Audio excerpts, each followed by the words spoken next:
It's 7 o'clock. Let's call to order the October 27th council meeting for Miami Gardens. Mr. Clerk. Councilwoman Campbell. Councilwoman Gadara. Here. Councilwoman Wilson. Here. Councilwoman Julian. Here. Councilman Stevens. Here. Vice Mayor Leon. Here. Mayor Harris. I'm present. You have a quorum. All right, please stand for the invocation and pledge allegiance. God our Father, we thank you for your many blessings. We thank you for life, health, and strength. Father, thank you for all that you've done and all that you continue to do. We ask now, God, that you bless us, give us your knowledge, your wisdom, and your understanding, and continue to pour your many blessings on this great city that we call Miami Gardens. All these things we ask in your Son's name, I do pray. Amen. Amen. I pledge allegiance to the flag of the United States of America and to the republic for which it stands, one nation, under God, indivisible, with liberty and justice for all.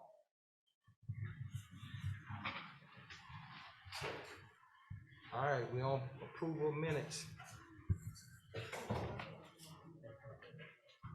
Yes, Mr. Mayor, Council, we do have before you for approval the draft September 8th, September 22nd, and October 13th minutes. Those were forwarded to council and they're on the dais for your review.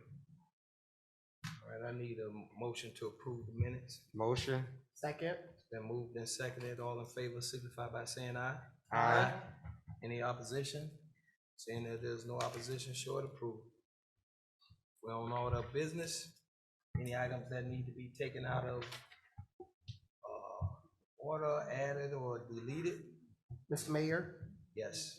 I would like to pull the add-on item. I'm not sure what number this is. We gotta add it. Okay. No, that's excuse me, Mr. Mayor, we do have one add-on item. We can put that under, since we do have a council member that would like to pull it and I have it on consent, we can add it as 12.1 on the agenda. Thank you. Sure. I need it approved as 12.1. Need a motion to approve it as 12.1. Motion. Motion. Second. Been moved and seconded. All in favor signify by saying aye. Aye. Any opposition? None. Showing none, show it approved. And we're gonna pull it. All right, show it pulled. Thank you. Mr. Mayor, Yes. if council has no other withdrawals, I'd like to withdraw 11.7 off the agenda. 11.7. Yes.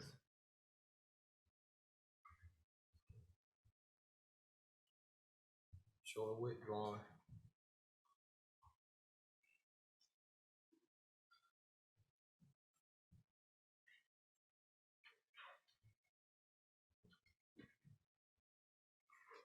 It's a long agenda.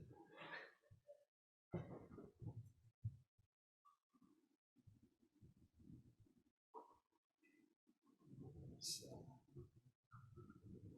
any other items need to be pulled or added?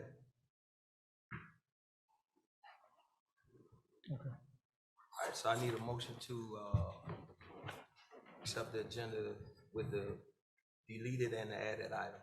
Motion on the agenda. Been moved and seconded. All in favor signify by saying aye. Aye. Any oppositions? Showing none. Show the agenda approved.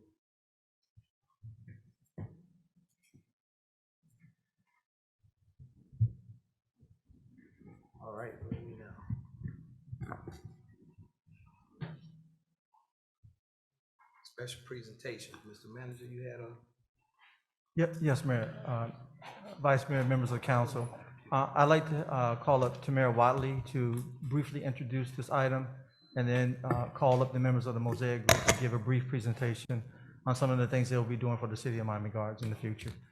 As you know, Mayor and council members, this has been a topic of discussion for the last 6 months, and we had extensive discussion regarding a campaign and identifying the ways that we can promote our city in a better light. As you all know, several months ago, Councilman Stevens made a motion to move forward with identifying funds in the budget to encourage the city to do this initiative, and that's why we're here for this brief presentation.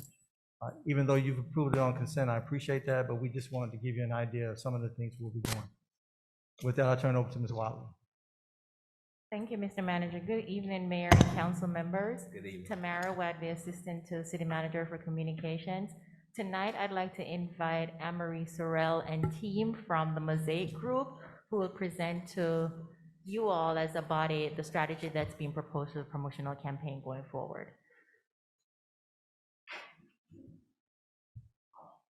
Good evening, Mayor and City Council members. My name is Anne-Marie Sorrell. I am the president of the Mosaic Group. We're no stranger to the city of Miami Gardens. We've been working with various departments, including Live Healthy Miami Gardens, as well as working with Tamara on the campaign we created last year, Where You Want to Be, or for the Super Bowl, Where You Want to Be, to position the city as a destination. Upon creating that campaign, our initial thought from day one was that it's important to create a promotional campaign that was just not temporary and for the moment, but something that could be a lasting impact on the city, especially the city's economic development. A little bit about the Mosaic Group. Our goal is to create credibility and increase visibility for our clients by providing the highest quality of customer care and innovative solutions. We've been in business for over 16 years. We have offices in Miami, Broward, and Palm Beach County. We've served various government agencies, corporations, and forgive me if I'm read through this math, corporations and nonprofit organizations, more than 500 campaigns and events. We're an award-winning agency. We're a full-service agency providing advertising, marketing, grassroots community engagement, social media management, grassroots strategies, and so much more. We've worked in the government sector for over 15 years with various municipalities, counties, state governments, and more. These are just some of the team members that will be, if selected tonight, serving your account. And I can go more about those if you have questions later. So we are Miami Gardens, a comprehensive, customized, and innovative promotional campaign that will engage each of you, staff, and key constituents. We don't believe in starting a campaign without first having the direction and feedback of the leadership of the community. So it's very important that early on, we engage with you and get your vision and what you want to see for the city of Miami Gardens. Where we see opportunities, positioning the city of Miami Gardens as a city of choice for entertainment, sports, culture, economic investments, and more. Leveraging your national and international events for long-term growth and development. Promoting the city as a destination. Having the city, letting the community know, both locally, statewide, and internationally, that Miami Gardens is open for business, small and large scale, as well as opportunities for investment. Positioning the city as a city of innovation and opportunity, and creating strategic collaborations regionally, nationally, and internationally. So how will we do that? We have a very comprehensive strategy that will incorporate what you already have started. We are Miami Gardens. Our team will work closely with you and engage your administration as well as your communication team to create and activate a new marketing campaign that will not only incorporate this theme, but also highlight Miami Gardens as the All-American City designation that you have achieved. This campaign will focus on areas such as public safety, quality of life, transportation, the residents, businesses, community partners, investors, developers, sports, entertainment, and health and wellness. In addition to that, we wanted to make sure that we bring something new, different, not just your traditional campaign. How do we make sure that the city of Miami Gardens is positioned as a city of innovation? So we partnered with Seek VR to bring a virtual reality experience basically creating the city of Miami Gardens as a virtuous city, something that has not been done anywhere in South Florida. You have an opportunity to be a trailblazer, be a leader in innovation, and have your residents, businesses, tourists, event goers, and investors experience Miami Gardens and discover Miami Gardens through artificial intelligence, mixed reality, GIS mapping technologies, and more. Seek VR has been featured in Forbes, Billboard, Rolling Stone, Fortune, and Bloomberg. Mary Spio, who is an African-American female, actually just relocated to Miami-Dade County, and is expanding on their footprint here in Florida. And so in addition to working with the city, we would be also incorporating our colleges, our college and high school and middle school students in this and building out this concept, especially in year one, phase one. And what this would look like in the first phase is having a virtual city with avatar narration at 10 points of interest from the outside, along with a museum of historical points of interest. The plan is to be a living, growing virtual city where we engage participants to assist in building out the points of interest in detail so it can be toured. So it could be the Hard Rock Stadium that has a full tour of its venue, or it could be small businesses and restaurants that can showcase to those who are visiting the city virtually through an app, through their cell phone, through their computer, whatever device, what they have to offer at their restaurant. So the possibilities are endless. In addition to that, we would of course incorporate a very comprehensive marketing and advertising initiative to include market research, as well as collateral materials, developing different messaging, promotional ad campaigns, MGTV, web TV series, grassroots outreach, and of course, digital communications and so much more. You can't do a campaign without having effective public relations and media awareness. So making sure that we're telling the story of Miami Gardens. What is your story? Every day, each of you on this dais are creating new and exciting stories. We want to be able to share those with the world. And we'll share those with our local media, as well as regional, statewide, and national media. Of course, social media cannot be left out of a campaign. It is a critical point, from images to videos, and making sure that the engagement is ongoing. We would have designated social media platforms for Discover Miami Gardens. We already have a basic website, which we're gonna turn into a more robust, interactive, innovative website tied into the virtual reality. So the social media campaign will go in line with that.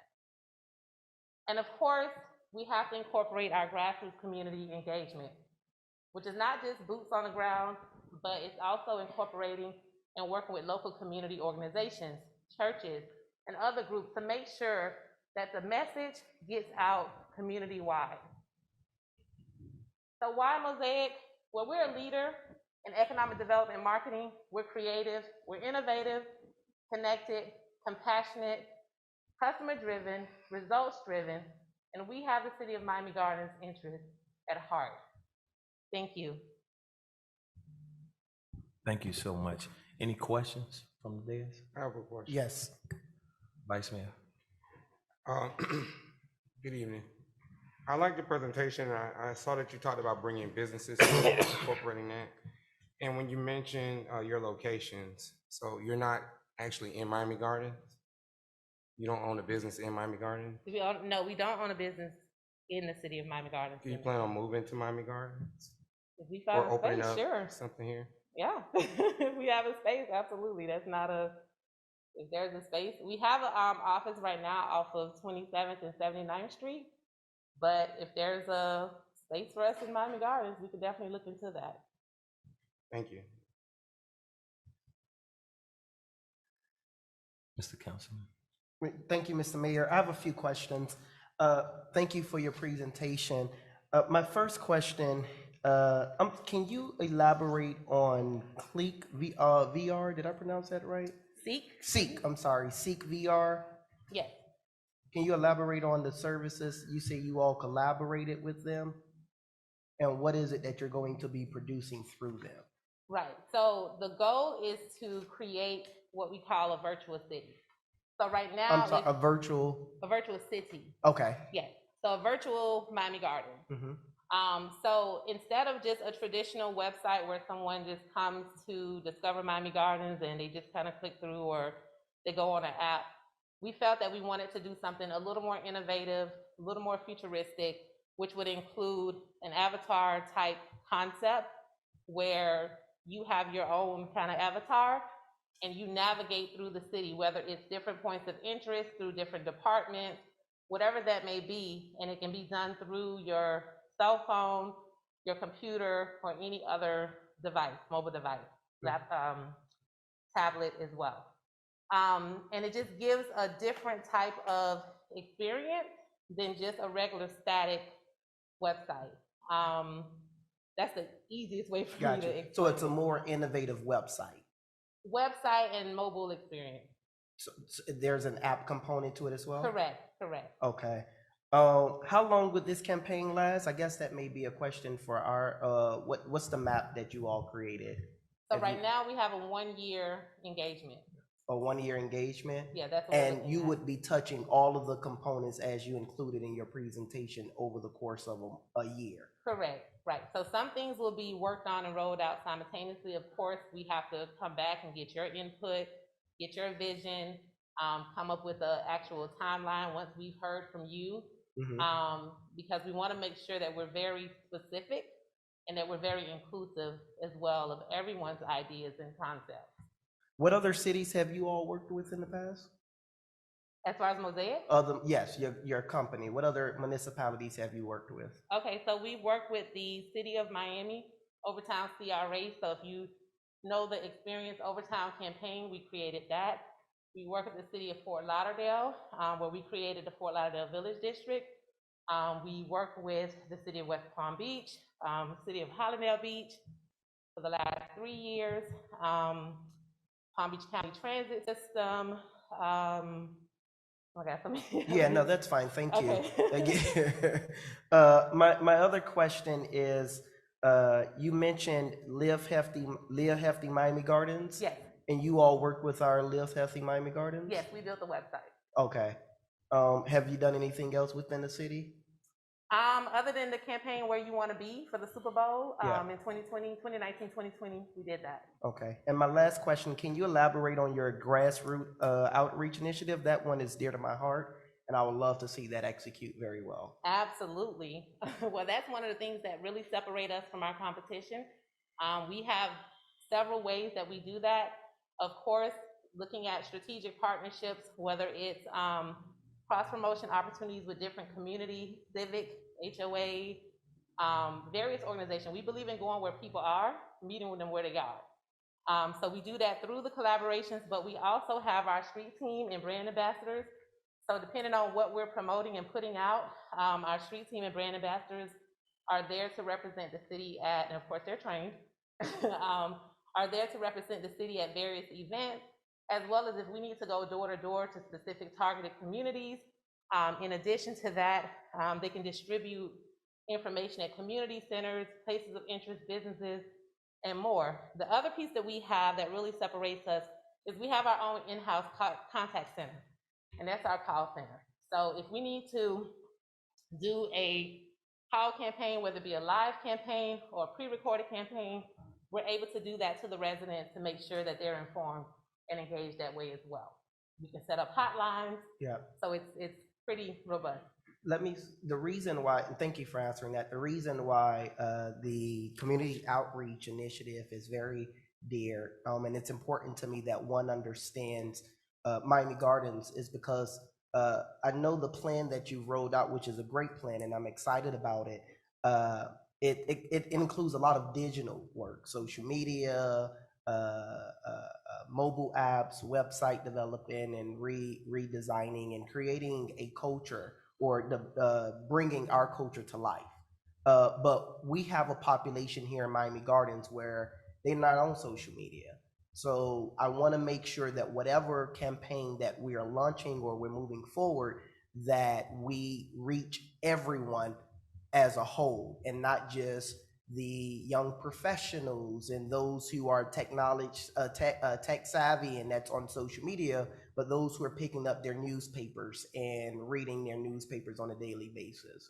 So I'd love to make sure that we include a very intensive campaign that will get to the residents at their door telling their story, because I believe if we don't, then what we're doing is in vain. So I'm glad that there's a plan in place and reaching one at their where they are. I'm really excited about that. And with that being said, I have no other questions. Thank you. Thank you. You sure you don't I'm have? You have a question? I do. All right, we'll Yes. start with you, Councilwoman Wilson.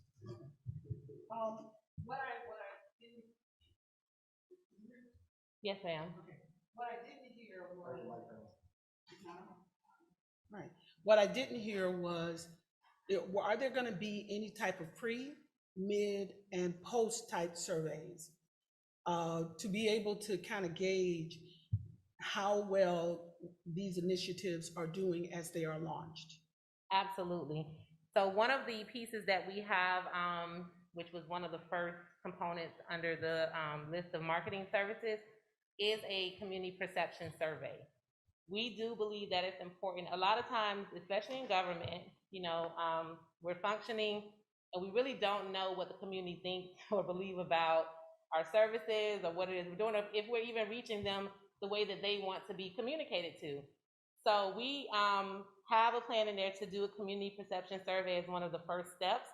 Of course, working with you to understand what data you want to gather from the community is very important. So yes, we have that in place, and we can definitely add other milestones along the way to see how the campaign is working, but not just the campaign, how the community's perceptions, behaviors, and engagement is changing along the way. Okay. By way of this conversation as well, when we take a look at having a campaign launched, I am also looking at how does it align with our strategic plan? See, that's the other part. For me, for us to move forward and really start talking and whatever, it needs to be aligned with our overall plan so that we can make sure that they're not two separate entities operating separate of one another. And so I would just by way, just put that point out there. I know city manager understands what it is I'm saying. But the second part of this is, in the future, before we come to a meeting and there's a PowerPoint, I'd like to either have it in front of me or ahead of time, because I can't see the screen that well. And so it makes it a little difficult for me to follow along with the presentation, if we can do that in the future. Okay, I got a couple more questions. Overall fiscal impact. When we take a look at this kind of a rollout, what do you see as being the fiscal impact, or shall I say, what should we expect to see, to feel, and to know that's different? Well, I think one of the first things we would do, Councilwoman Wilson, is to really sit down and understand your goals and your priorities and what outcomes you want to happen first. And then we work and create a more specific and intentional strategy for you based on your input, based on your goals, and then we create milestones along that. And we'll be able to determine the fiscal impact based on that strategy. I want to also go back to something you said previously. I'm a strong believer in making sure that things start inside before we go outside. So incorporating your strategic plan is absolutely necessary, because we need to understand what the city's vision is. It's your city, it's your campaign, it's your program. So we need to understand what your strategic plan is, where you want to go, and we craft, and that's why it's a customized, comprehensive marketing plan. We craft that around your goals. We craft that around the outcomes that you want to achieve. We craft that around the fiscal outcomes that you want to achieve. If you want more investment in your city, then those are the things that we'll focus on. If you want to increase business participation in your city or your tax rolls, if you want to increase home ownership, those are the things that we need to focus on. That was a good response. But the second part of it is, when we say a 12-month program, is that realistic? Is that for me, or? I don't know. You know, because when we start talking about marketing, is is 12 months a realistic goal based on the kind of groundwork that needs to be done prior to it setting it into motion? I'm just asking. Yeah, so how I would respond to that, Councilwoman Wilson, is that marketing never stops. Just like corporations, McDonald's never stop marketing because they understand there's a next generation of children coming up that they want hooked on McDonald's. So with this, the 12 month is really a start, and it's really the what we go beyond that is really determined by you. And of course, the outcomes that we have. That's why it's important that we set those goals early on. But marketing really never stops, and it shouldn't stop for government. Government entities across the country, marketing is kind of a newer thing, especially a citywide marketing campaign. There are different departments that have done marketing, so to speak. But a lot of times when we're looking at the future, especially from an economic development standpoint, it's still fairly new over the last 10 years or so. But it's definitely something that should be considered as an ongoing process and as a part of your ongoing strategic plan. And you'll be able also to come back to us and we could discuss if it needs to go further and things of that nature. Absolutely. I'm always giving recommendations, always giving considerations along the way for you to consider for the future. Absolutely. Those are my questions. Thank you. Thank you, Mr. Mayor.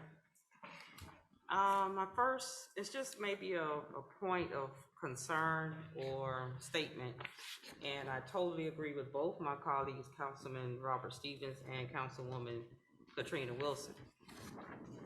Innovation is good, and I'm very concerned about our population, because when I look at this Seek VR, I'm looking at it right now, and it looks more like a video game to me. So, but that's just me. And when we start looking at our population here, we have a high population of seniors. We could barely get them on Facebook, you know, and those kinds of things. So, you know, when we start doing stuff as innovative as this, I get it, fast forward, but my concern is what message are we sending and what culture are we catering to? So we got to have a balance.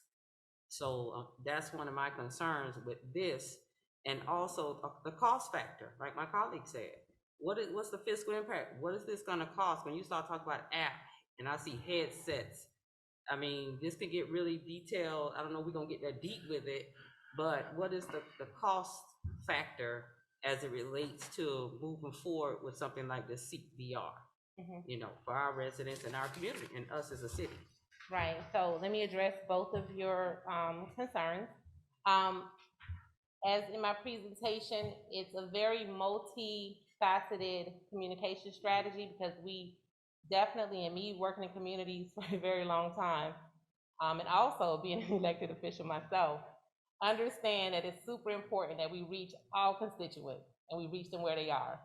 So whether it's through the media that they read, through the churches that they attend, through the community centers that they go to fellowship, we want to make sure that we have every communication method possible for every constituent in your city, which is why we have our call center, which is why we have our street team, which is why we collaborate with all different media outlets, including we've been working with Miami Times, South Florida Times, Caribbean National Weekly, and so many others for years. We're part of BOMA. We received the Advertising Agency of the Year with them. So we understand the importance of making sure that we get the message to every constituent the way that they want to receive the message, the way that they want to receive information. As it relates to what message are we sending, yes, we're communicating with everyone where they are, but I think the message we're sending is that the city of Miami Gardens is on the cutting edge and is looking into the future. And because we're also going to collaborate with the local schools here, we're teaching young people to look ahead and be innovative and be a part of the future. The mayor of Miami is advocating hard right now for Miami to be like Silicon Valley East. Miami Gardens needs to be a part of that innovation strategy, needs to be a part of technology. We don't need to have Miami Gardens left out of technology. So this is just bringing innovation, technology, and showing young people that there's a future in technology as well. And the city of Miami Gardens becoming a virtual city is that cutting edge message that you're sending, not just locally, but across the state and across the country.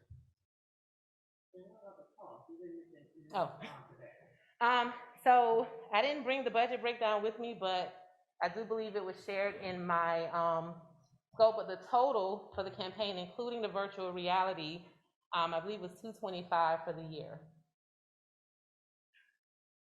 Thank you. Councilwoman Julie? Yes, thank you. Thank you for your presentation. You're welcome. Did you mention that you're an elected official yourself? I am. Oh, where do you serve? I am a supervisor for Palm Beach Soil and Water Conservation District, P2. Oh, okay, okay. Good stuff. Great presentation, by the way. I thought it was phenomenal. You guys talked about this augmented and virtual reality. You did make mention that you guys would be the first. You guys are the first to do this? For a city. For a city. For This a would be city. the first for a city. Correct. So Seek VR has been around for some time. And as you can see, they do a lot of entertainment. They've done work with Google, Gatorade, and so many other large companies. So they do it for the private sector, they do it for entertainment, for sports, but for a city, this would be a trailblazing type initiative. Okay, okay. So I am familiar with the augmented virtual reality with another municipality through their CRA. And so as my colleague said here, it does appear like a video game, if you will, once you get into the technology aspect of it. And I will say that I do echo the sentiments of my colleagues up here as it relates to, are we moving a little too forward? Because I feel as a city, we're not as innovative and cutting edge with our brick and mortar and the things that we have here as of yet. Yeah, we're getting there. And we are a relatively young city, 18 years old. But my thought is, are the residents and the population that we serve, are they going to be able to get on board with this? Some may and some may not. Did you What want is me to? Okay. What's that? I didn't know if you wanted me to. Go ahead. If Oh. you have a response, go ahead. So, no, I absolutely understand what you're saying. And believe me, there would be a lot of training and communication and education that would come out of this. It's not something that you just launch and not make people aware of how to utilize it and the benefits and the impacts and things like that. So there would be training, education, like you said, and it's not, by the way, with it being mixed reality, you don't need the headsets. So it's not something that everybody has to go buy a headset. It's nothing that's gonna cost anyone anything extra other than what they already do on their cell phone or their tablets or their computers. Mayor and Council, I just want to add one clarification. If we do get the approval to move forward with negotiations today, when the team starts to have the conversations with you, you get to drill down on the components of the campaign that you want to be included or set aside for another time. Just wanted to clarify that. Okay. And my next question to you is, what made your team decide to take the augmented virtual reality pathway?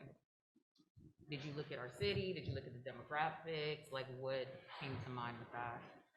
A combination of things. Me personally, I follow a lot of different trends in industries.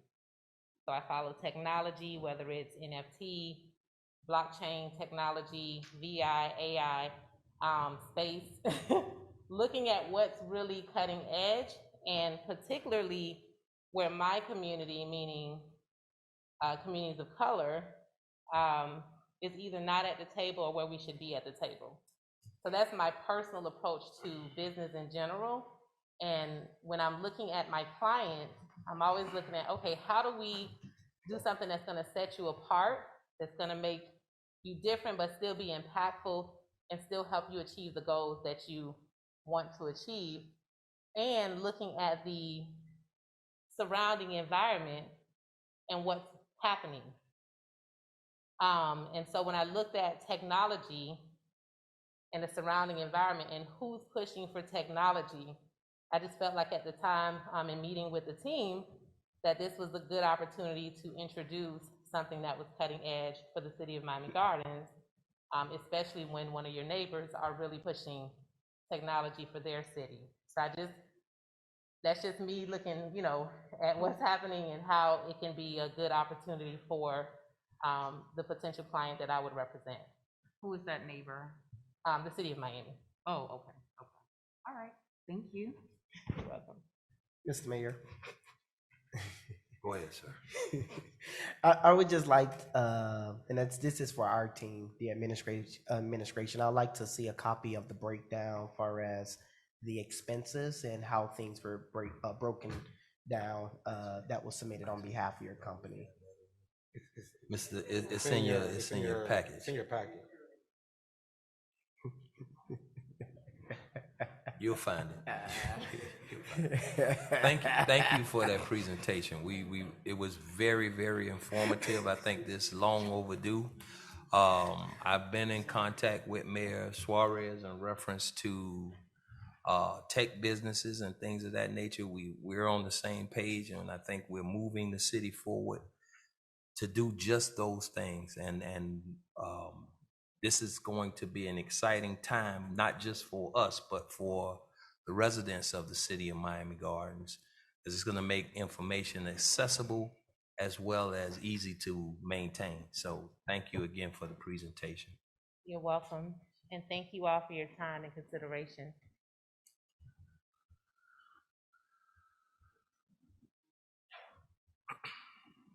All right, we're on public comments. Yes, Mr. Mayor, we do have in-person public comments and Zoom public comments.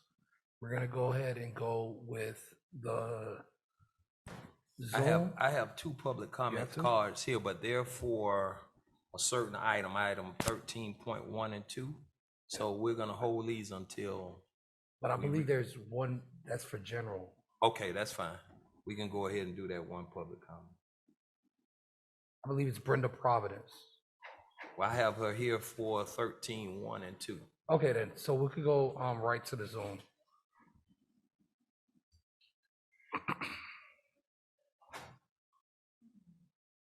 So there's no other public comments? No, we have Zoom. The first one is Howard Dupree.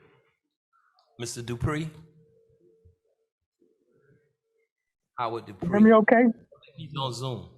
Okay, great. Good evening. Howard Dupree, 1734 Northwest 192nd Street, Miami Gardens, Florida.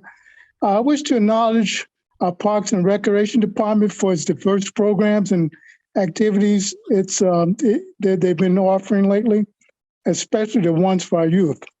Some of the activities have existed, but many are new, such as lacrosse, gymnastics, paint, photography, and wrestling. My son and my grandsons and myself have participated in some of the sports, but our kids need to learn and enjoy and master in sports other than football. They need to know and that they can receive scholarships and professional status in other sports. I hope our leadership, you, can find a way in the current budget to fund these activities so our kids don't have to pay a fee. Unfortunately, the activities are luxuries for most families. Finances are a struggle for them, especially when they have 2 or more kids. So are we setting the activities up for failure due to families not being able to afford the fees to have their children participate in them? I also wish that our leadership could find a way to take our kids on field trip to professional sporting events.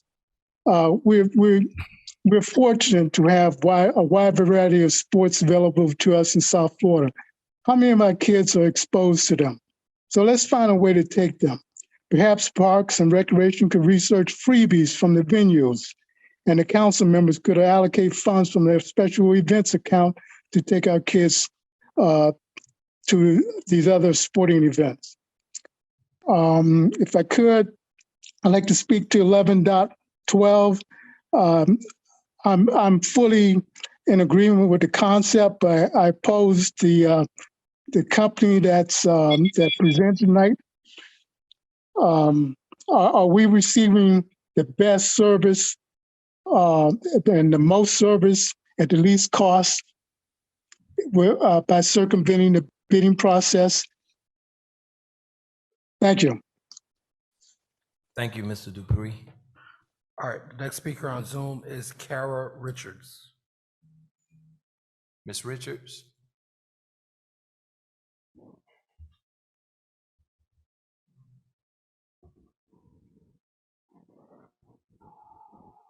Ms. Richards?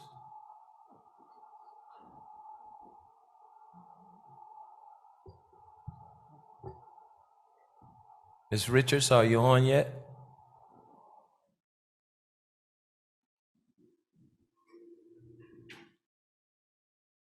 She's not on, Mr. Clerk. All right, the next person we have is Kim Hurd. Ms. Hurd?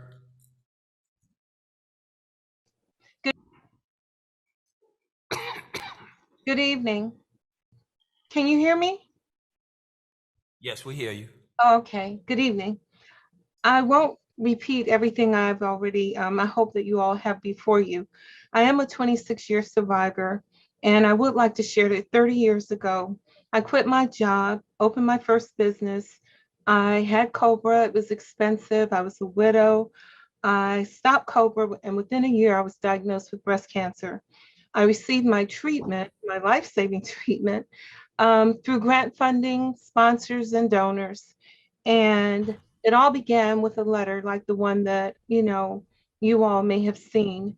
And so I'm asking for your support for Susan G. Komen so that we can continue to support the men and women of Miami Gardens. Thank you for your time. Thank you, Ms. Hurd. All right, the next speaker is Mark Solomon. Mr. Solomon?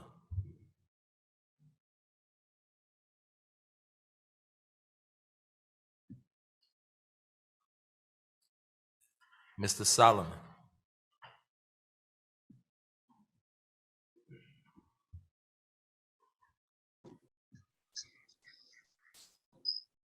All right, we'll go to the next one, Rhea Hughes.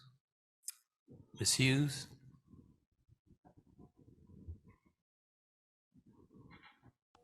Good evening, everyone. Good evening. My address is 3335 Northwest 180th Street, Miami Gardens, Florida, 33056. This is in reference to item 11.12. The bidding process of selecting a promotional campaign firm to tell the world about Miami Gardens should not be ignored for any reason. The goal is to select the best company for the job, and by publicly advertising, reaching out, and opening doors to other businesses allows an equal competitive playing field for all. Thank you. Thank you, Ms. Hughes. Mr. Mayor, that's all we have for general public comments. Ms. Providence, you're here for 13.1 and 2? And 11.12? Okay, you want to go ahead and do 11.12?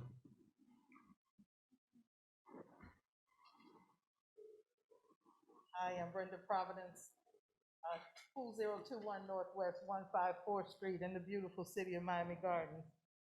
What we just saw a minute ago was an awesome presentation by a fantastic group. However, the agenda item asked, are you going to waive the procurement code section 2.757? That was the question. Are you going to skip the bid?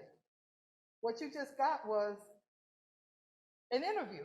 What you guys just did was an interview. Nobody else got an opportunity to do what they just did. So you've already seen this company without seeing another company. We're just asking as a community to open the bidding process. We don't know these people. We don't know anybody. We just want the bid we just want you to open the bidding process so that all of the companies can be heard as opposed to just one. Thank you. Thank you, Ms. Providence. And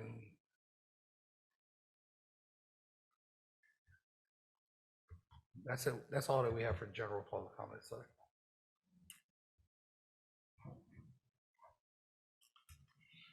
All right, ordinance is on for first reading. Item 8.1, an ordinance of the City Council, City of Miami Gardens, Florida, amending Chapter 30, floods, Article 1, General, Article 2, Administration, Article 3, Flood Hazard Reduction, and Article 4, Variances and Appeals of the Code of Ordinances, repealing all ordinances in conflict, providing a severability clause, providing for inclusion in the code, providing for an effective date, and this is sponsored by the City Manager. Mr. Manager? Mr. Mayor, Vice Mayor, council members, I'm gonna have Ozzie Diaz, building official, just give a briefing on the ordinance before you. Thank you.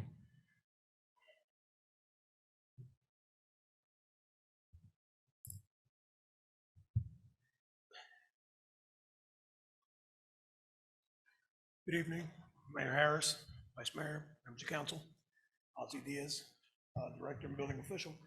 The CRS program, the Community Rating System, allows for municipalities to receive discounts for their cities and residents and businesses regarding their flood insurance rates. Now, in 2018, the Florida Building Code adopted new changes in the elevations regarding those flood hazards conditions, and because of this, what has occurred is our code now does not quite meet that same standard. All we're doing is revising our code to meet the elevation height requirements the Florida Building Code has already imposed.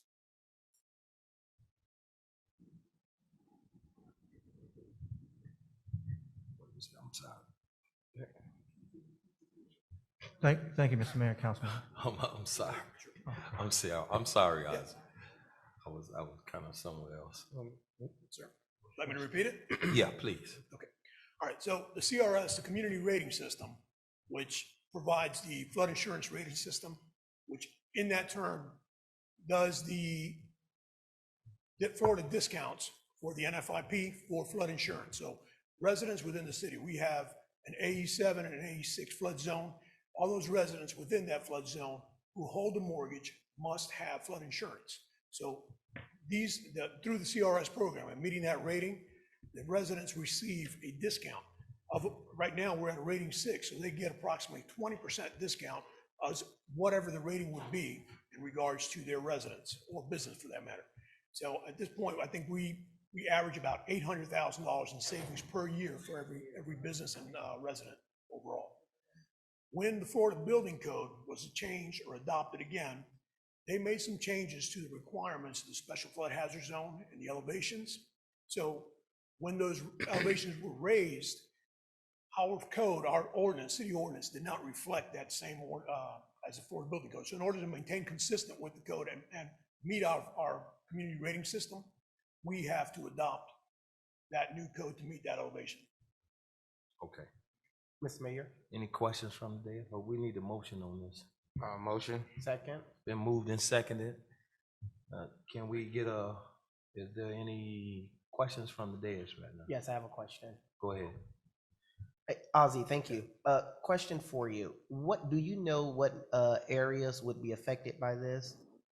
Well, actually, all areas in the special flood hazard zone. So give you a perfect example, areas around 32nd Avenue and 200th Street. For example, that's what we consider an AE7. So the change is slight. It's only about 4 inches to meet the elevation. The bigger concern had more to do with the mobile home community we have on 37th and 199th. Yeah. That's really where the key factor was.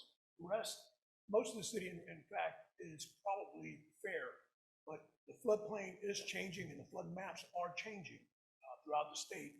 And it is going to affect eventually, if we don't meet our CRS or maintain that CRS, the best ability to maintain the customer, the residents' level of savings, the rates will go up eventually, and they are going to go up. I believe insurance rates across the board, both hazard and or flood hazard, are going to go up. What's the length you said that this would be affecting, right? I'm sorry? The length. You said, was it 4? 4 inches. What we have changed to meet the intent is a 4-inch rise from, and again, remember, this is basically to advance individuals who are building new construction or improving their property more than a special flood hazard area, doing a special improvement that's above 50%. So when it eventually do change, as you mentioned, would we have to come back to do this process over again? Well, no, now we just do second, once past first hearing, we do second hearing, and it would be adopted. No, I'm speaking in the future. So you said eventually. In the future, well, as the flood codes change, yes, Florida building code may become a little more stricter as time goes on. Yeah. It all depends on the regions and the areas. All the different regions may be different looked at. Okay. And do you, with your expertise, do you see it spreading throughout the entire city at some point? Not throughout the entire city. What I do see now is that certain areas are being looked at differently than they had in the past. I think we're going to see certain areas that were not necessarily in a flood zone possibly be in a flood zone. Can you give me an example? Because of the changes the maps are making. An example of that area? I'm sorry? Can you give me an example? Same area, 32nd Avenue, there are some areas where around 200 Street where the AE7 zone abutted what we call an X-flood zone, which is a non-hazard zone, and yet that area may encompass what may not actually have floods, but they'll be considered a flood hazard zone. Any of our residential neighborhoods? Specific,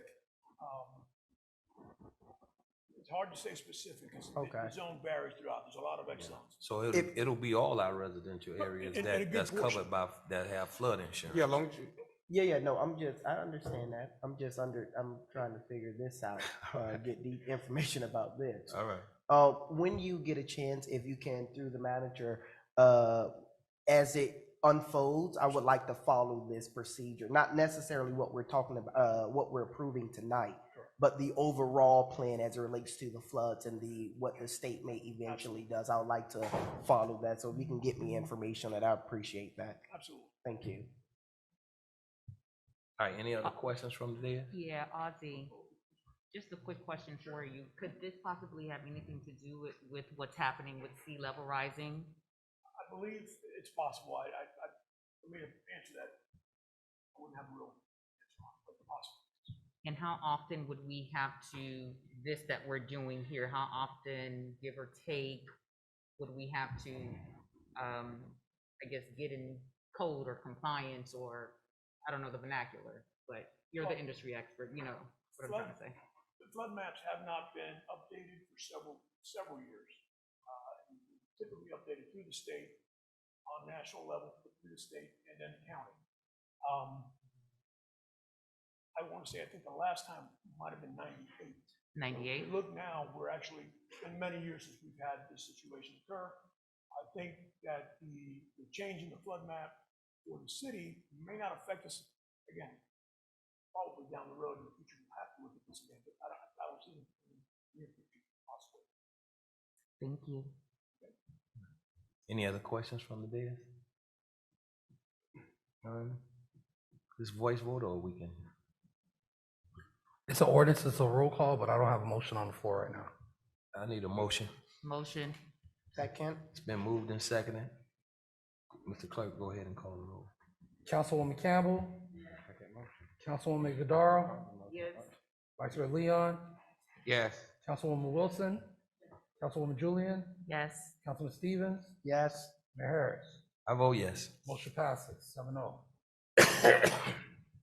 We're on to item 8.2, an ordinance of the City Council, City of Miami Gardens, Florida, relating to the elections, calling the 2022 general election for council seat 2, 4, and 6, providing for runoff if necessary, providing for qualification of candidates, providing for close of election books, approving the official ballot form, providing for notification, providing for adoption representation, repealing all ordinances in conflict, providing a severability clause, providing for an effective date, and this is sponsored by the city clerk. Mr. Clerk. Mr. Mayor and Council, this item is calling the 2022 general election, establish the qualifying period, and if necessary, the runoff period as well. Right, I need a motion on this item. Motion. Been moved and seconded. Voice vote on this too? Roll call. Roll call, Mr. Clerk. Councilwoman Goodaro, Yes.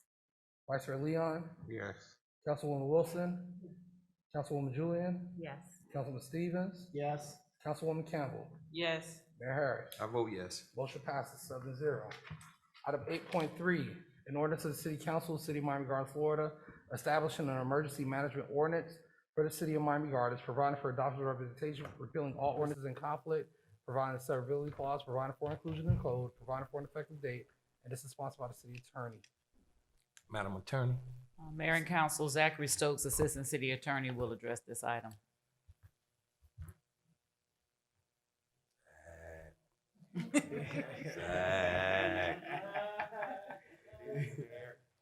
Councilmember Zachary Stokes, Assistant City Attorney.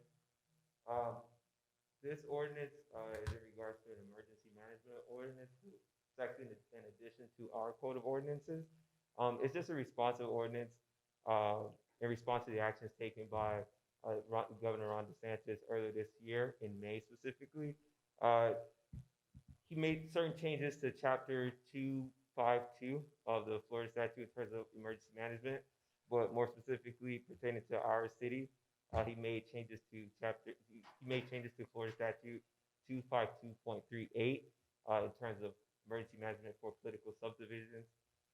So this is just a response to that. It's to add to our code of ordinances. Just something simple and just to the point is, if there was an emergency order made by you guys, the new law requires that that order does not go beyond 7 days. And then if you want to extend that, you have to reconvene to extend it. So that's all this is. All right, thank you, Zach. I need a motion on the item. Motion. It's been moved and seconded. Any questions from the dais about the item?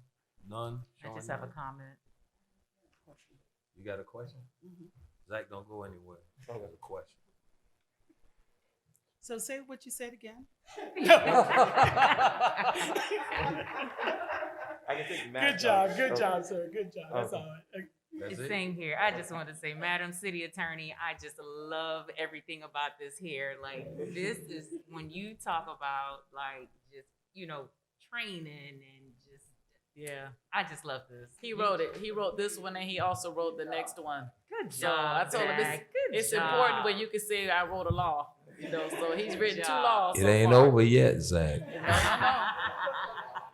No. She's like a proud mom. Yeah. Yes, I am. She should All right. be. It's been motioned and seconded. Go ahead, Mr. Clerk. Vice Mayor Leon, Yes. Councilwoman Wilson, Councilwoman Julian, Yes. Councilman Stevens, Councilwoman Campbell, Councilwoman Goodaro, Yes. Mayor Harris. I vote yes. Motion passes 7-0. Item 9, ordinance on for second reading and public hearing. Item 9.1, in order to the City Council of the City of Miami Gardens, Florida, amending Chapter 2, Article 7 of the Code of Ordinances relating to lobbying, providing for adoption of representation, repealing all ordinances in conflict, providing a severability clause, providing for inclusion in the code, providing for an effective date, and this is sponsored by the City Attorney, and there is a public hearing on this item, sir. Should I say Madam Attorney or Mr. Zachary? Zachary will be introducing this item. So for this item, this is just an amendment to our current lobbying ordinance that we have. A couple of months ago, Miami-Dade County made some changes to theirs. This specifically doesn't include any overarching changes to our lobbying ordinances. It just kind of makes certain format changes to make the ordinance more aesthetically pleasing. It just goes into registration of lobbyists. It adds a definition for lobbying activity and for who will qualify as a principal, which were the changes made at the county, which this does to align the ordinances. There's public comments on this item, right? Are there any public comments on this item? No, we have no in-person comments on this item, nor do we have anything registered through Zoom or any written communications on this item. All right, show public comments closed on this item. I need a motion on the item. Motion. It's been moved and seconded. Councilwoman Wilson, Councilwoman Julian, Yes. Councilman Stevens? Yes. Councilwoman Campbell? Yes. Councilwoman Goodaro? Yes. Vice Mayor Leon? Yes. Mayor Harris? I vote yes. Motion passes 7-0. We're now on to the consent agenda. Item 11.1, a resolution of City Council, City of Miami Gardens, Florida, supporting Councilwoman Shannon Campbell's support for a Thanksgiving food distribution drive-through in Perin hosted by Antioch Missionary Baptist Church, authorizing sponsorship of the event in the amount of $1,500 from the City Council's Special Events Account 001-11-511-491-091, providing for adoption of representation, providing for an effective date, and this is sponsored by Councilwoman Shannon Campbell. Item 11.2, a resolution of the City Council, City of Miami Gardens, Florida, supporting the 2022 Miami Gardens Fitness Challenge, waiving staff costs and fee usage for Betty T. Ferguson Recreational Complex for the months of January to March 2022, providing for adoption of representation, providing for an effective date, and this is sponsored by Councilman Robert Stevens III. Item 11.3, a resolution of the City Council, City of Miami Gardens, Florida, directing the city manager to allocate an amount not to exceed $5,000 from the account number 001-12-01-520-520-000 to support of the Miami Gardens Higher Education Initiative Scholarship Program, providing for adoption representation, providing for an effective date, and this is sponsored by Councilman Robert Stevens III. Item 11.4, resolution of City Council, City of Miami Gardens, Florida, establishing and acknowledging Thursday of each week as Juice It Thursdays, providing for adoption representation, providing for an effective date, and this is sponsored by Councilman Robert Stevens III. Item 11.5, a resolution of City Council, City of Miami Gardens, Florida, directing the city manager to organize quarterly community awareness walks in support of causes impacting the Miami Gardens community. Authorize the city manager to make any and all steps necessary to implement the intent and purpose of this resolution, providing for adoption representation, providing for an effective date, and this is sponsored by Councilman Robert Stevens III. Item 11.6, a resolution of the City Council, City of Miami Gardens, Florida, allocating funds for Councilwoman Shannon Campbell special events account in an amount of $2,500 to support Susan G. Coleman nonprofit organization's breast cancer initiatives, provided for adoption representation, provided for an effective date, and this is sponsored by Councilwoman Shannon Igadaro. Item 11.8, a resolution of the City Council, City of Miami Gardens, Florida, awarding invitation to bid number 2021-024 Green Constructions Technologies, Inc., for the Vista Verde Medians Irrigation Phase 1C and 1D. Authorizing the city manager to negotiate and execute an agreement for this purpose in an amount not to exceed the budgeted amount, providing for adoption representation, providing for an effective date, and is sponsored by the city manager. Item 11.9, a resolution of the City Council, City of Miami Gardens, Florida, authorize the city manager to employ group medical insurance for calendar year 2022, providing for adoption representation, providing for an effective date, and this is sponsored by the city manager.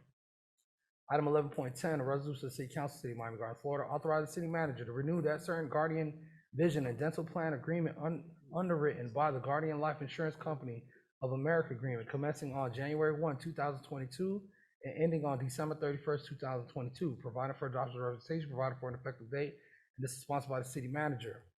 Item 11.11, a resolution of the City Council, City of Miami Gardens, Florida, authorize the city manager to execute any and all documents associated with the application for CDBG CV grant funding through the Florida Department of Economic Opportunity, DEO in Perin, for the replacement of HAVOC units at the Betty T. Ferguson Complex. This is sponsored by the city manager. Item 11.12, a resolution of the City Council, City of Miami Gardens, Florida, authorize the city manager and city clerk to execute and attest respectively that certain agreement attached here to is Exhibit A in the amount not to exceed $225,000 with the Mosaic Group for a promotional campaign for the City of Miami Gardens, provided for adoption representation, provided for an effective date, and this is sponsored by the city manager. And item 11.13, a resolution of the City Council, City of Miami Gardens, Florida, canceling the November 10th, 2021, November 24th, 2021, and December 22nd, 2021 city council meetings, providing for adoption representation, providing for an effective date, and this is sponsored by the city clerk, and that is your consent agenda. Need a motion on the consent agenda. Motion. Second. It's been moved and seconded. All in favor signify by saying aye. Aye. Any opposition? Showing no opposition, show the consent agenda passed. All right, we're now to resolutions. Item 12.1, a resolution of the City Council of the City of Miami Gardens, Florida, authorizing the city manager to submit an application for the state of Florida African American Cultural and Historical Grant towards the construction of the Performing Arts Center in the amount of $1 million, authorizing a match of funds totaling $250,000 provided for the adoption of representation, providing for an effective date, and this is sponsored by the city manager.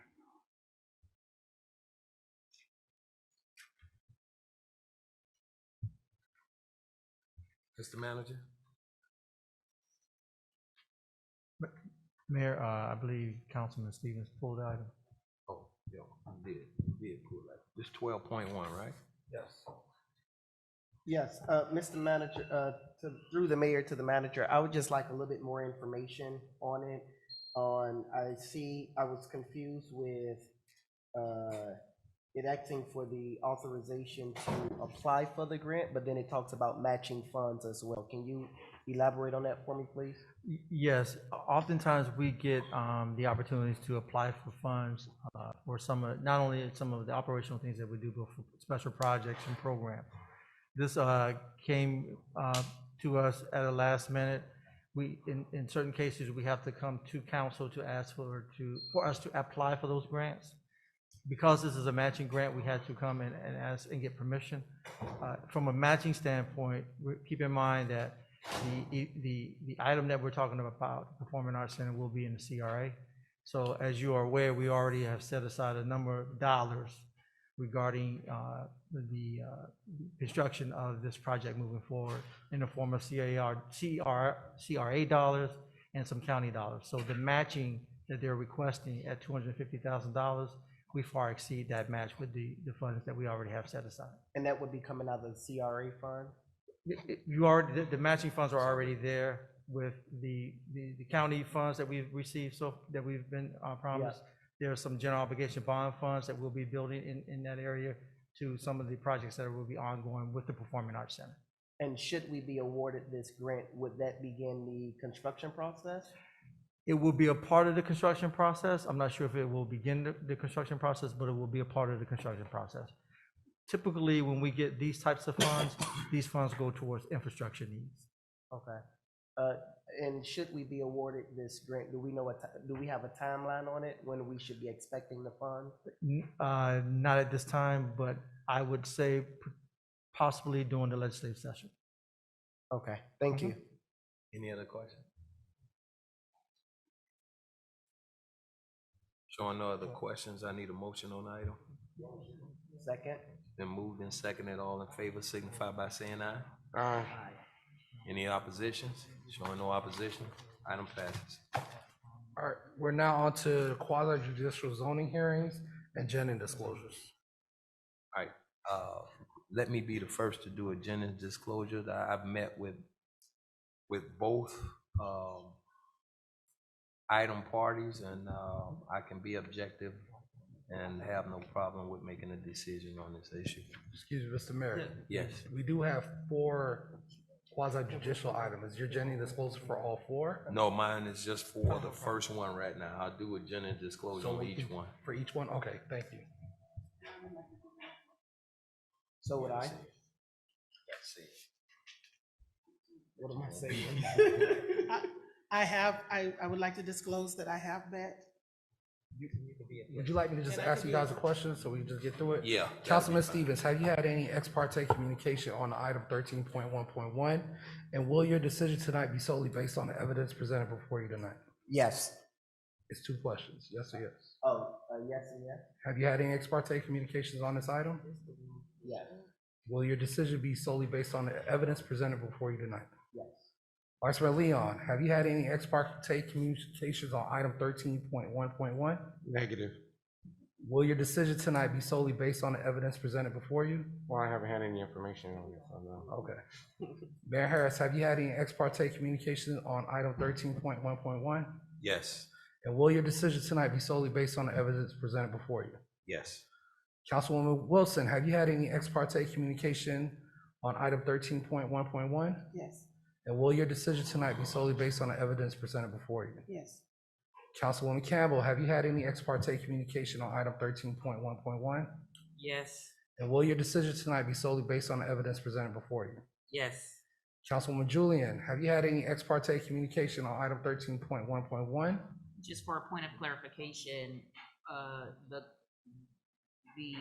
company, or what's the name of the folks who we might have met with in regards to this? I have so many meetings, I'm just trying to make sure I don't get them confused or mixed up. Who would have been the company?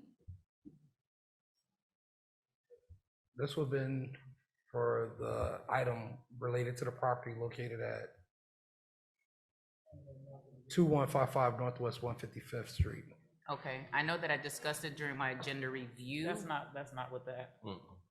But I'm not sure if I met with anybody about it. I don't think so. Jennings disclosure for if you meet with the applicant or anyone in opposition to the application. Who's not the staff. applicant?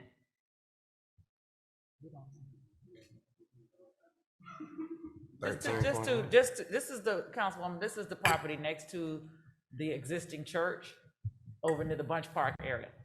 This is that one. Right, I'm aware of it, Okay. I've met with so many people on so many different things, I just wanna make sure that I'm not saying, yes, I met with them, but did not meet with them, and no, I didn't meet with them, and I did, so who's the applicant, Nikisha? The applicant is New Generation. The New Generation Group. No. Okay. I've never met with them. All right. Mr. Clerk, for point of clarity, neither have I. I thought this was the other one. So, for point of clarity, no, I did not. Okay, so, all right, duly noted for the record. I'd like to say the same thing.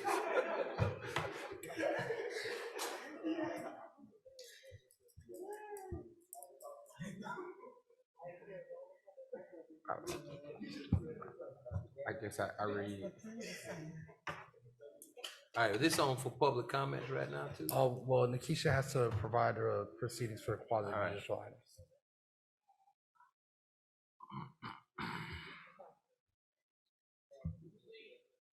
We should only have the applicants for the first hearing.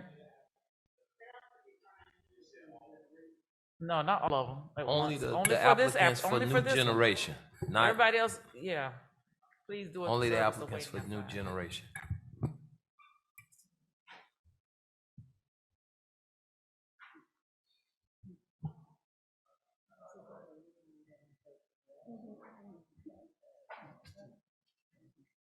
I think I'm gonna revoke Jennings on that one too. I'm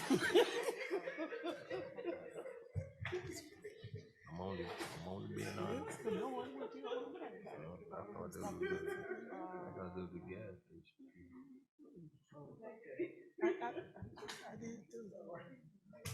All right. Nikisha, you ready?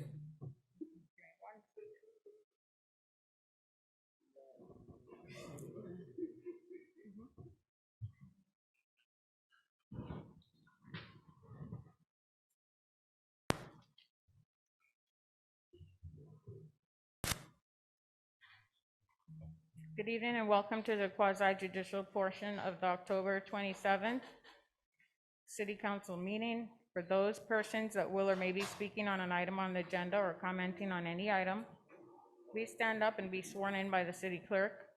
For the applicant, your item will be called to order by agenda number and by title of your request. When your item is called, please approach the microphone, and when addressed, please speak directly and clearly, stating your name and address for the record, and explain the reason for your request. Please note that all exhibits presented to the mayor and council will become part of the public record. So I don't have so are we gonna, I'm sorry, pardon me, we'll say that, we'll do it again then, Sonia?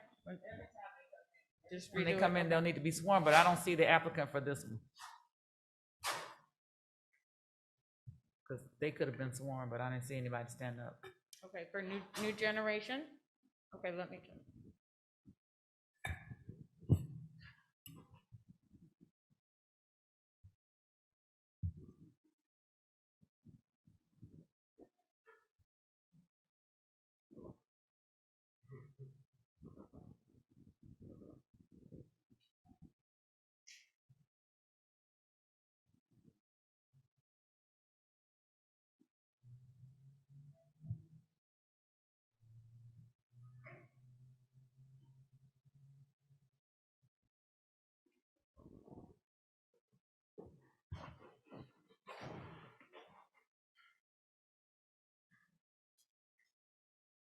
Do you swear and affirm that the testimony you provide this evening is true and correct to the best of your knowledge? I do. All right, thank you. You may be seated. Item 13.1.1, an ordinance of the City Council of the City of Miami Gardens, Florida, approving the rezoning of that certain property located at 2155 Northwest 155th Street in Miami Gardens, Florida, more particularly described in Exhibit A attached hereto, from neighborhood commercial to single-family dwelling residential, repealing all ordinances in conflict, providing severability clause, providing for inclusion in code, providing an effective date, and this is sponsored by the city manager. Mr. Manager. Ms. Smith. Good evening. This item is for new generation construction. This is a rezoning from neighborhood commercial to R1 single-family dwelling residential.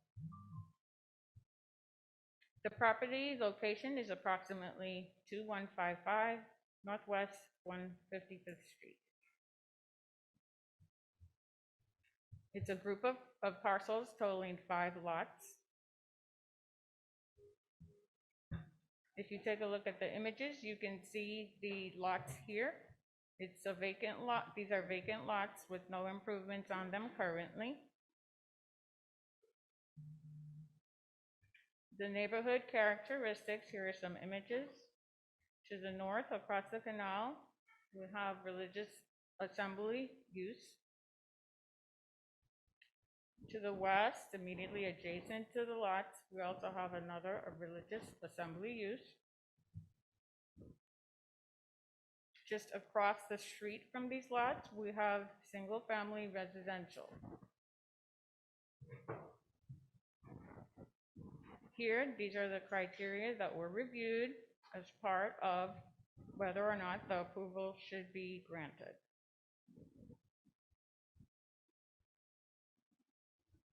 And in summary, again, this is a down zoning, so it's going from a commercially zoned lots for neighborhood commercial. It's being down zoned to R1 single family lots. It is already platted and subdivided so that those lots already meet the size requirements and standards to be single family lots if the rezoning is approved. Staff is recommending approval of this rezoning item. We do have the applicant here if there are any further questions. So public comments on this item, correct? Yes, sir. There are no written communication or any pre-registered Zoom public comments or any in-person public comments on this item, sir. Public comment is open. Showing that there's no one public comment is closed. I need a motion on this item so we can discuss it. Motion. Second. Been moved and seconded. Open for discussion. Anything from the dais? Yes, I have a question. What's the average square footage of the homes that you're looking to build? You're looking to build 5, correct? And what's the average square footage of the homes that you're going to construct? It's around 1,300 square footage. 1,500? 1,300. 1,300? Yes, and it will consist about 3 bedrooms, 2 baths. 3 bedrooms, 2 bath, 1,300 square feet? Go ahead. What's the average cost? The average cost, we are thinking about 350 to 400. $400,000 for 1,500 square feet. 1,300. 1,300. Yeah, it has all landscaping plan and everything. You know, we are adding nice landscaping trees. I think it's gonna embellish the neighborhood. You're gonna be what? It's gonna embellish the neighborhood. What is your estimated time for the completion of construction? And I imagine that the prices would correlate with what the market value is? Because I know you're saying about 350, but yeah, it's about, that's the average we get for the latest sales that were done in the neighborhood. Some of the houses were selling at those price at this moment. And as soon as, I mean, if this rezoning is approved, we are, you know, like almost ready to go for permitting. you're looking at about And a start year. production, yeah, about a year or so. May I have a question? Go ahead. Good evening. My question is, when you all build these homes, they would be, you're selling them as individual, privately owned, or would it be a property manager for No, leasing? it will be privately, so. I'm sorry, I as can't I understand. said, it's gonna be sold as a single family homes, not under any No management management? company, no. Okay. What's the standard lot size? I'm sorry, The standard lot size? 50 foot by 100, 50 by 100. So is that a zero lot? As it is, Zero lot line? Is a zero lot line? No, it has some, side setbacks. I think it's 5 feet to the sides. And, obviously, we are conforming with that, and 25 front. Is it multi-level? No, only one, it's one level, 1-story single family residence. Okay. Any other questions from there? Thank you. You're very welcome. Thank you.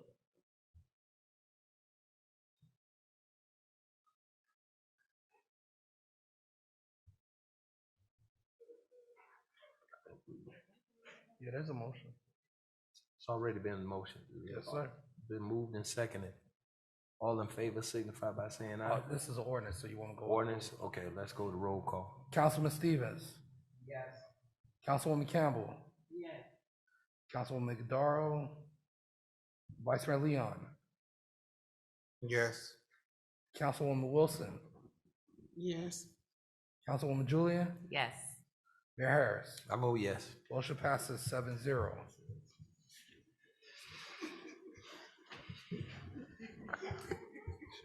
All right, we're now on to item 13.1.2. An order to the City Council of the City of Miami Gardens, Florida, approving the rezoning of the certain property located at the intersection of Northwest 37th Place and the Palmetto Expressway, Northwest 167th Street in Miami Gardens, Florida, more particularly described on Exhibit A attached here to from single-family dwelling residential to planned corridor development, repealing all ordinances in conflict, providing a severability clause, providing for inclusion in the code, providing an effective date, and this is sponsored by the city manager. Mr. Manager?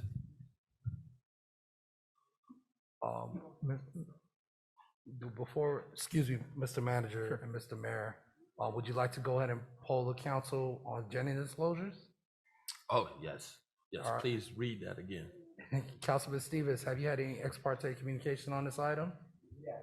And will the decision you make tonight be solely based on the evidence presented before you? Yes.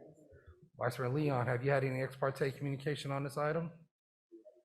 All right, Mayor Harris, have you had any ex parte communication on this item? Yes. And will the decision you make tonight be solely based on the evidence presented before you? Yes. Councilwoman Wilson, have you had any ex parte communication on this item? Yes. And will your decision tonight be solely based on the evidence presented before you? Yes.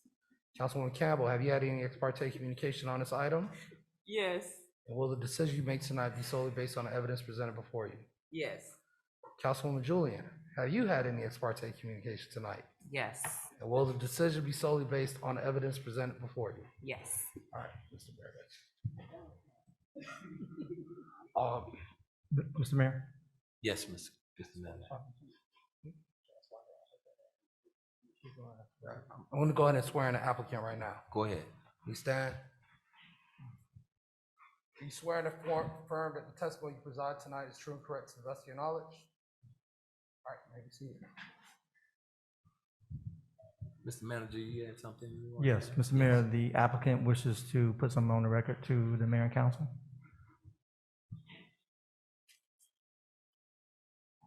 Good evening, Hope Calhoun. On behalf of the applicant, I would actually like to request that we defer this item for the next available commission meeting. I know that a few were just canceled, and so the next available, we'd like to postpone it to. So do it have to be time certain or anything? Can we put it on for the December meeting? The next December meeting will be December 8th, 2021. 7:00 p.m. 7 p.m. Thank you. Okay. We need a motion to defer. Motion. Been moved and seconded. All in favor signify by saying aye. Aye. For the record, so that she doesn't have to re-advertise, the motion was to defer to a time certain, December December 8th, 8th. 2021 at at 7 7 p.m. o'clock PM. Okay. So show it deferred until that time. All right, you're welcome. All right, we're now on to. So can we let the public comments, who had public comments, know outside that the item has been deferred until December 8th? Eugene, you can let them know out there. All right. Item 13.3, resolutions for public hearing. Item 13.3.1, a resolution of the City Council of the City of Miami Gardens, Florida, approving a special exemption application for that certain property located at 230 Northwest 183rd Street, more particularly described in Exhibit A in Chapter 2, permitting a nightclub and waiving the minimum distance requirement for the sale of liquor as set forth in Section 34-147 of the City of Miami Gardens Code of Ordinances, accepts and approves the declaration of restriction, a copy of which is attached here to is Exhibit C, providing for adoption of representation, providing for an effective date, and this is sponsored by the city manager. Mr. Mayor, Yes, can I go ahead and poll for Guinness disclosure? sure can. Councilman Stevens, have you had any ex parte communication on this item? Vice Mayor Leon, have you had any ex parte communication on this item? Yes. Will your decision be based on the evidence presented before you this evening? Yes. Mayor Harris, have you had any ex parte communication on this item? No. Councilwoman Wilson, have you had any ex parte communication on this item? Yes, And will your decision this evening be solely based on the evidence presented before you? yes, Councilwoman Campbell, have you had any ex parte communication on this item? No. Councilwoman Julian, have you had any ex parte communication on this item? All right. For the applicants and those who are interested on the item, please stand so you may be sworn in. Raise your right hand for me. Do you swear and affirm that the testimony you provide this evening is true and correct to the best of your knowledge? All right, thank you. You may be seated.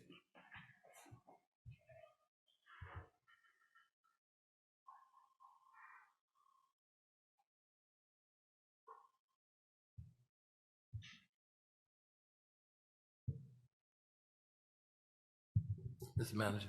Ms. Smith. This item is a special exception approval to permit a nightclub and a waiver of the distance requirements for the sale of liquor and alcoholic beverages at the Studio 183. The property is located at 230 Northwest 183rd Street, and staff is recommending denial of the application. Here you see an overhead map of the property location. It is just west of the intersection of Northwest 183rd Street and 2nd Ave 441. This is an image showing neighborhood characteristics. We start with the site itself. This is to the north of the site, the Bank of America building, and we also have retail services. To the east of the building, we have the Tootsie's Lounge. And behind the building, we have a residential area showing some of the homes that exist there. The special exception does require approval by the city council. Staff does not have the authority to either approve or deny special exception uses. These are the criteria that are used in granting of special exception uses. There's a total of 7 criteria, and the applicant meets 2 of the 7 criteria. So they have to meet all 7? Typically, yes. Okay. Could you go through those 7 real quick for us? Sure. So first of all, it has to be consistent with our comprehensive development master plan, which is required by the state of Florida. excuse me, as you go through them, let us know which ones they meet. Okay, you get the ones that they meet are 1 and 2, which are in the regular color. The ones that are in red are the ones that they I did know, not but when meet. you go through them, Yeah, tell me which I'll one, tell because you. I can't really see. Oh, okay, sure, sure. So number one is consistency with the comprehensive development master plan. They do meet that criteria. The second criteria is that the special exception use is in harmony with the general character of the neighborhood. They do meet that requirement. It is a commercial area and the use is considered consistent in terms of the character.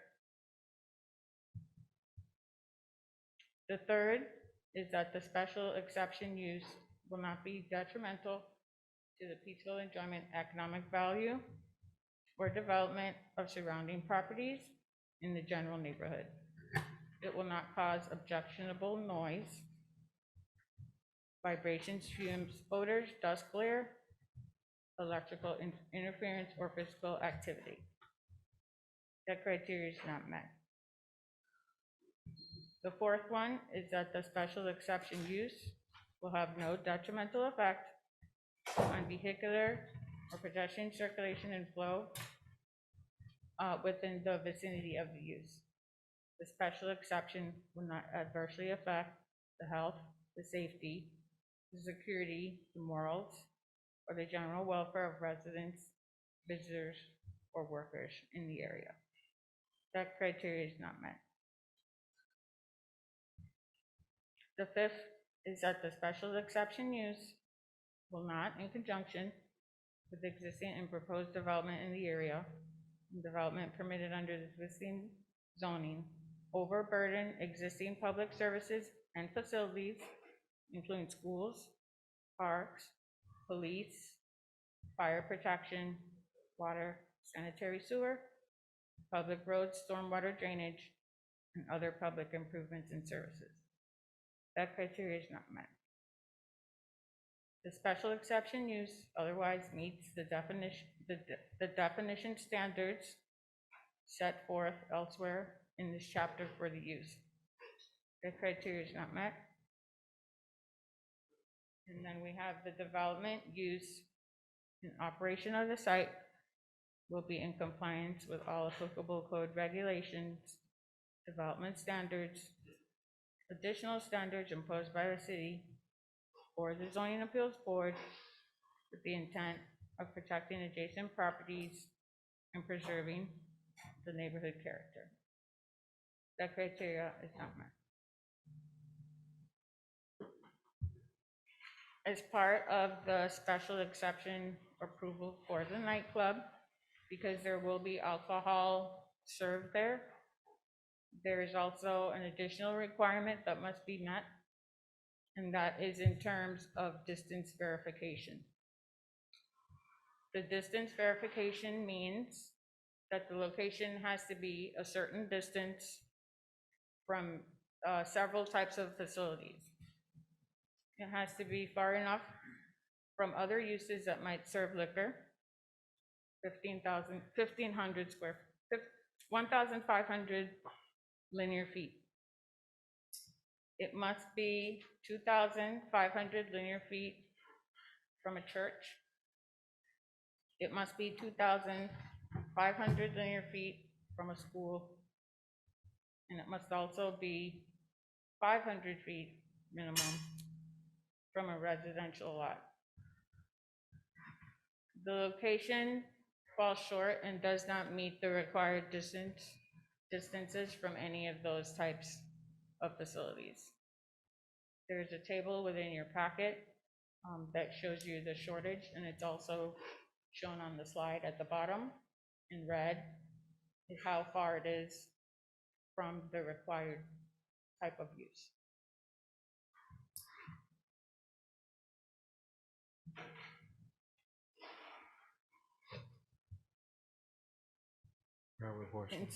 In summary, staff is recommending denial of the application.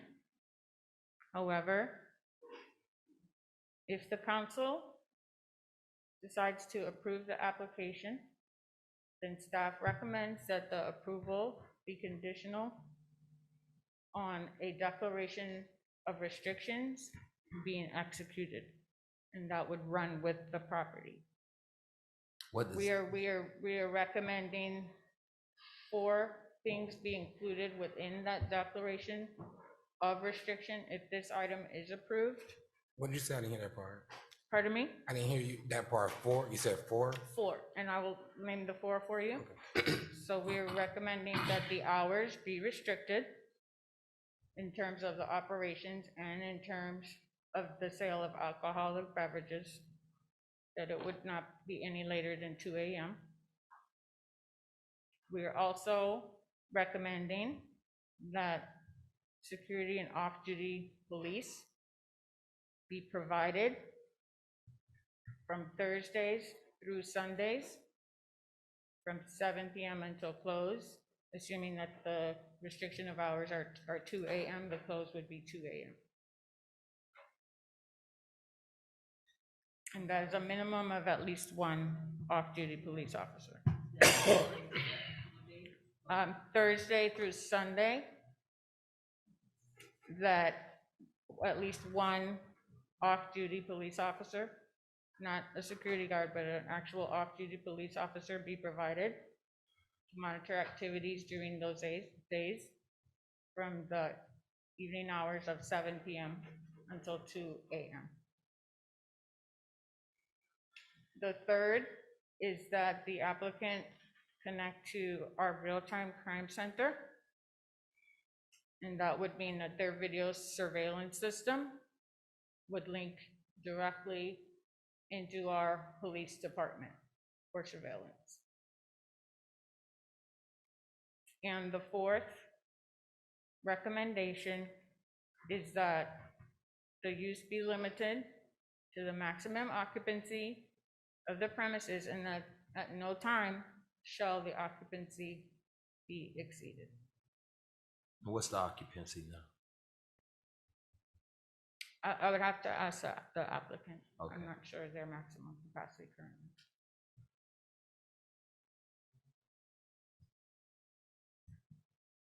So in summary, staff recommends denial of the application. If the council recommend or approves the application, then staff recommendation be that that be subject to a declaration of restrictive covenants, which would be recorded in the public record. Thank you. We have the applicant here if you have any additional questions as well. Right. Mayor? Well, we need a motion on the item first, right? Mayor, you should have the applicant present there. All right. Then you could do a motion. We'll go ahead and let the applicant present. I have a question for our, You have a question Yes. for, okay, go for ahead. the applicant. I just want to know, how did we, for the number 2, security off-duty officer, how did we get the time, the operating hours? Where did you all make that conclusion from? From the evening hours, and again, that if, assuming that if the hours are restricted to the 2 a.m., that was the thinking. From the evening hours? Yes. You're saying for the off-duty police officer? That's correct. Yeah, Here so it not says from- necessarily that they need to be there all day, every day, or at lunchtime. Right, but how did we determine that those days and that time Because that's typically when you have weekend activity. for that business? For a nightclub, yes. Yeah. For that business? Yeah. Okay. As a nightclub, they're usually most busy during the weekend. But not for that business, for a nightclub? That's what they are asking for, permission for nightclub use. So yes, it would be for that. Thank you. Mr. Mayor. Any other questions? Yeah, I have a Yes, question. go ahead. Vice Mayor. Nikisha, let me ask you a question. Based on the location of the other lounge that's in the area, which actually butts up to a church closer to the schools and right in front of a residential, how did we come up with that calculation? Because the other one seems to be close. I think the church is actually on the parking lot of the other facility. So are there special exceptions? I mean, what was how did we come up with that? So that location is actually a totally separate zoning district. This zoning district is a commercial zoning district, which is PCD, Plan Corridor Development. That other location is actually located in the industrial zone. So that's actually a completely different zoning district. They've also been operating since 2006. So they would be grandfathered into whatever the code was at the time that they began their operation. So churches and schools don't apply to them because they're in a commercial district? Not just because that they're in an industrial district, but because they're grandfathered in. So in 2006, whatever the code was at that time, they would have had to comply with that. And they're also in an industrial district. So that could have had different requirements at that time versus if you're in a commercial district. So even though it's just across the street, it's actually two different zoning districts, separate regulations, separate development standards, because it's a completely different zoning district. It's industrial. And the facility that was there before them, the nightclub, did that have to come before council, or how does that work if the property was already a club before? That I'm not sure, but if it was a grandfathered use, then they would have been able to keep that use. But I'm not sure what was there before. I know that there was like a restaurant, I believe, but not a nightclub. It would have had to have been an actual nightclub in order for you to be grandfathered in for another nightclub. I know, I mean, I grew up here, so I remember it being a nightclub Mm-hmm.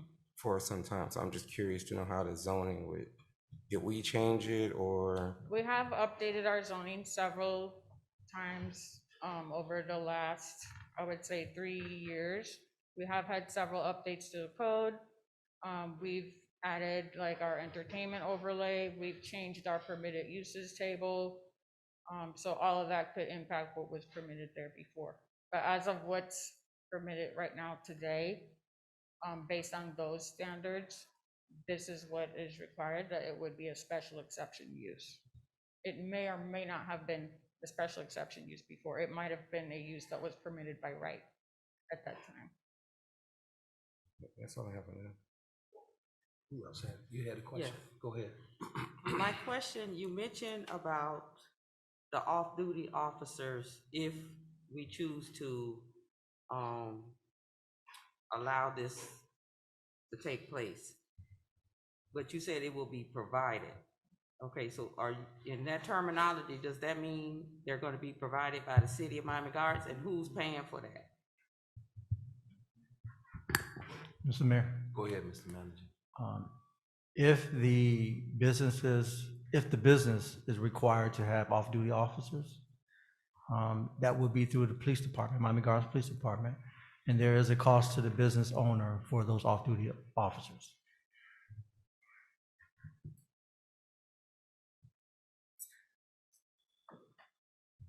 So as I understand it, when requesting off-duty police, you put it out there, and if police officers are interested, then they take on the job. Is that correct?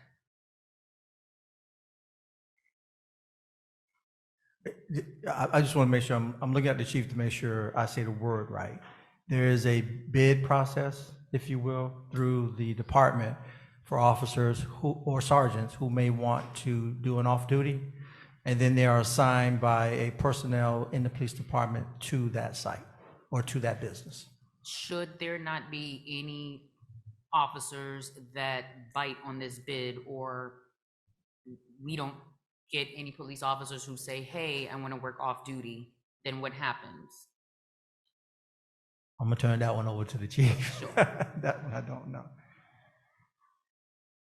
Chief, you gotta go to Mike.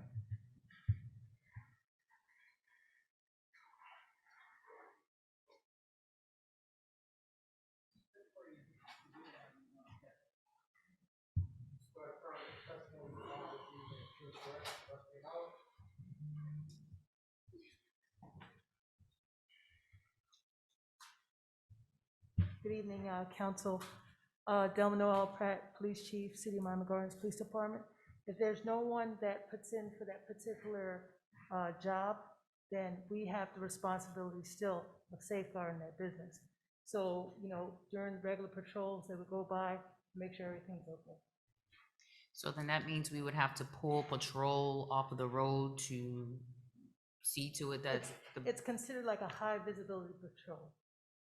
So if nobody takes a job, we still have to go by periodically to make sure everything is still safe. So that means we We're won't, not there stationary. You We're work not off duty, stationary. You're stationary. Your responsibility is solely that premise. so that's my concern. Not having, in the event that we're not able to have a stationary police officer, in the event that there's a police officers decide not to work this off duty, can the applicant, can the applicant come up? I have a question for you. Good evening. Reginald Mathis on behalf of Studio 183, Deuce or Less is the I entity. can't understand what you're saying. Reginald Mathis here on behalf of Deuce or Less, the entity that operates Studio 183. Mhm. What security measures do you guys have in place, Uh, or will have in place? Should this City of item Miami, pass? City of Miami Gardens Police, and in the event that City of Miami Gardens Police will not accept the offer, then we have City of Hopalaka police officers. That's filtered through our, I'm sorry, Mr. Mayor? That's filtered through our police department, correct, right, so. That is correct. Tell me what that means. So to answer Councilwoman Julian's question, so if they don't have enough officers, you may see them at Walmart. So sometimes we offer our details to Opalaka to get those slots filled, because sometimes we have more off-duty details than we actually have people. So as a courtesy, am I correct, Chief? As a courtesy, they offer those details such as our parks and things like that. If you notice, you see Opalaka officers working our Optimus parks. They tend to work some of our details to make sure that we have the staffing. Is that the same for Metro Dade as well? We have memo of understandings with different departments, and this is one of the understandings that we have. So is it with Opalaka and Miami-Dade, Metro Dade? No. Or just with the city of Opalaka? Opalaka, just like you may see in Jazz in the Gardens. Yes. When we need extra personnel. Yes. We have different memo of understanding, so you may have Miami Beach come over and help us with Jazz in the Garden. We may have Miami-Dade come and help us with that. But we put our off-duty out to certain departments, and if they need the job, they're gonna come and help us. Okay. I was just trying to get a sense of what other cities we have a memorandum of understanding with. There's various cities. We have Various cities. Sweetwater. Okay, all right. And it's Metro Dade County, one of the organizations or police departments that we have a memo of understanding. We can reach out to them if we need assistance with different details. Okay. Yes. I just want to be sure that we have, that public safety is a priority, and that there is, should this item pass within this declaration, that at least one police officer is on detail in addition to the armed security guards and other public safety personnel that you guys are gonna have. So I just want that to be clear and on the record. I have a question, Mr. Mayor, for the applicant. Go ahead. Based on the 4 declarations that the, if approved, the city's asking for, are you able to meet them? Do you have any objections with them? No objection, and absolutely will meet those criteria. I have a couple questions. And yeah, I do too. Go ahead. You got questions, right? Yes, Go ahead. Okay. This is to the applicant. I've been by the business and whatever have you, at numerous times of the evening, right? 1, 2 o'clock in the morning. And one of my concerns has to do with the parking. And so the parking, when you guys have an event, it's on swole, for lack of a better term.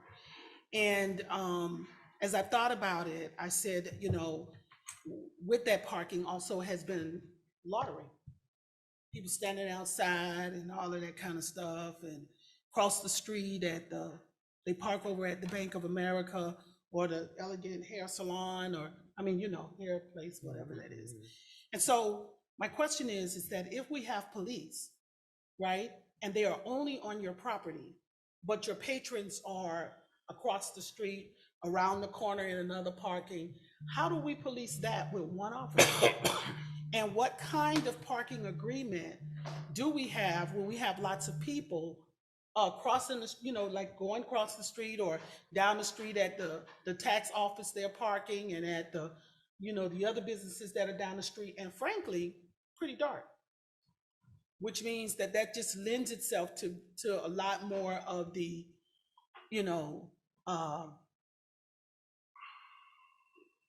possibility of people doing things that they shouldn't be doing, when, say, for example, you have an unescorted female walk into her car alone. So the question I'm asking is, what other measures of security outside of the police would you have available there? And I will say that I've not only driven by there, but I've been there for several events there, and I didn't necessarily feel unsafe until I got outside. So I'm a hair care customer. So what I'm saying, talk to me about that a little bit. Yes, thank you, Councilwoman Wilson, for the concern and the question. With regards to the security measures, in addition to the officers who we have focused on outside of the building and the actual premises, we have a roving armed security as well as non-armed security.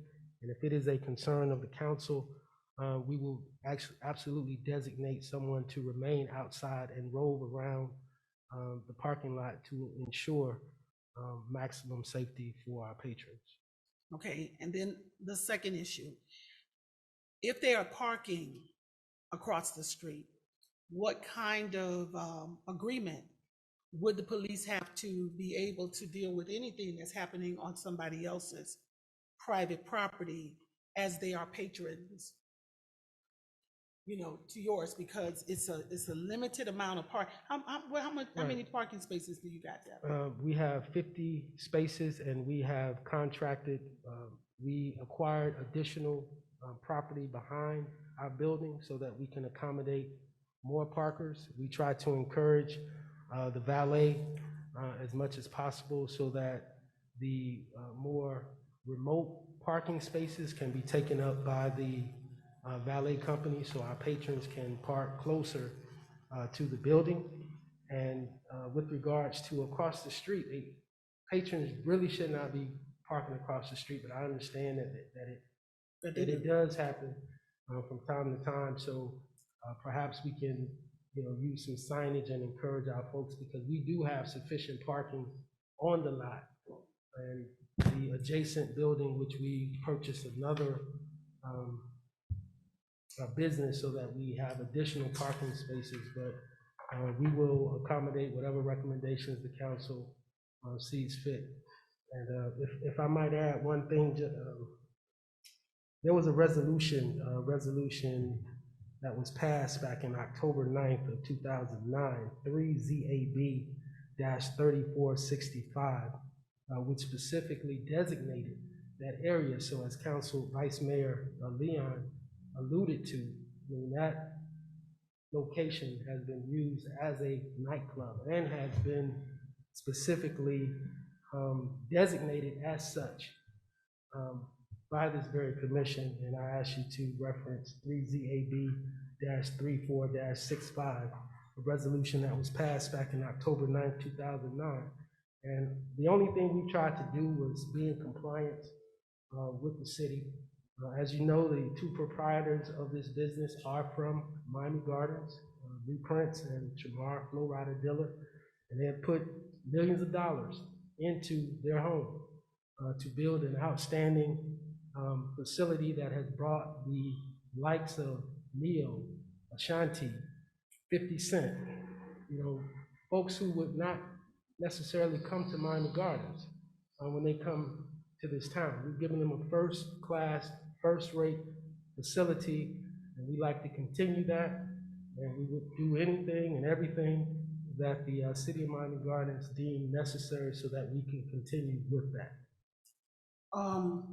In response to that, tell me what happened with the expired licenses and things of that. Let's Thank have you a so much for conversation. that question. Thank you so much for that question. So the revocation of the license was the pre-existing owner, which was 118 Management. When we took over the operation of the business, 118 Management, as you see, our application is Deuce or Less, LLC. When we took over the business, we were not aware, and the former proprietor had not advised us that there was an action taken by there was an audit that was taken by the state of Florida from 2017, October specifically of 2017, where they had come in and had determined that there was not a 5149 alcohol to food beverage, which it should have been. And so there was a process that went on that we were not aware of until the state authority came onto the property back in May and said, we could not operate under that. We had been in the process of filing our own application for our own license and for our own items. And so we had absolutely nothing to do with the previous revocation. And so there hadn't been any audit of Deuce or Less since we've been operating the business 2021, 2020, where they've seen our receipts. And So for the last year? Yes, for the last 2 years. 2 years, so 2021? 2020 and 2021. Mhm. Oh, 2020 and 2021? Right, and currently, yes, ma'am. Okay. So you have a liquor license now? We have been using a temporary catering license, which has cost us an additional over $100,000, which we brought to Mr. Benson's attention. We had a meeting, right after the revocation, where we came to sit down with the city and say, we have attorneys in Tallahassee, lobbyists and the like. We've gotten all of the approvals and the authority to get our own liquor license and to continue with the business. And the one holdup that we had was the city of Miami Gardens. So we were saying, what is it that you need us to do or you want us to do so that we can operate this establishment here in Miami Gardens? Like, we have great residents, we have great people here in Miami Gardens. Why, do we need to take the money from Miami Gardens and take it to Miami Beach? But we need to take it somewhere else. We're gonna build this facility right here. I like I said, I've been there before and I'm cool with the facility, but I'm not cool with violence. And I'm not cool with unsafe environments for anybody. And Miami Beach, in terms of some of the behavior that they have, I'm not cool with that either. What I am cool with is Miami Gardens being a place where people can come and enjoy themselves safely. And we have established businesses that are running very well and that are running, that are in compliance with all of their laws and whatever have you. Now, I can get in my head how sometimes when you're starting out, that you might have some lapses in your licensing and stuff of that nature. Because I've been a business owner, and when you're learning, you're learning. So I understand that.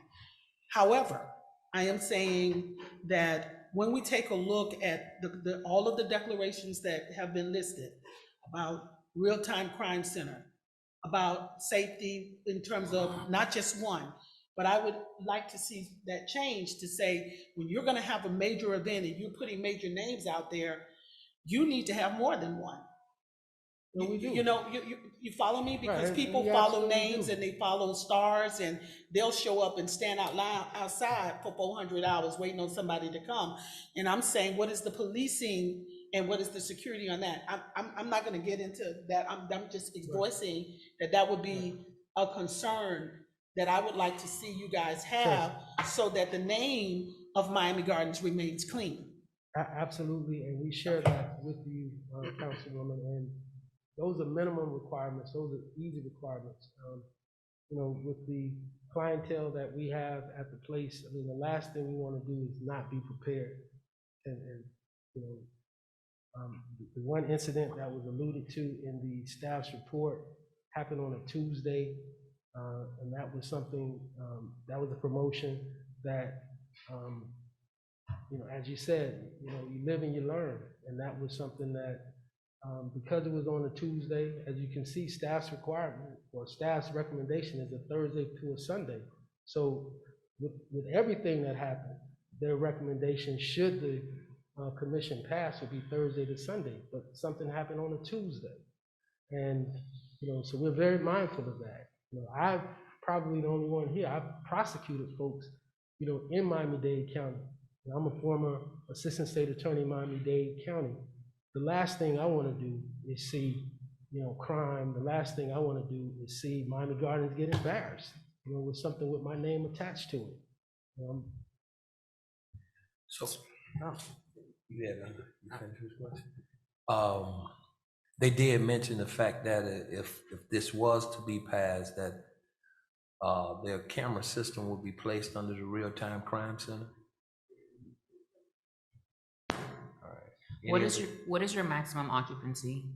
It's standing 240 and dining 150. And you have 50 parking spaces? Yes. Standing 240, dining 250? No, 150. Dining 150 and 50 Dining parking 150, spaces? yes. And the reason why I know that, we had to come in and get the certification for the food, the state. We had to come in and see that we could serve at one time 150 people. And so that's the license that was provided by the state.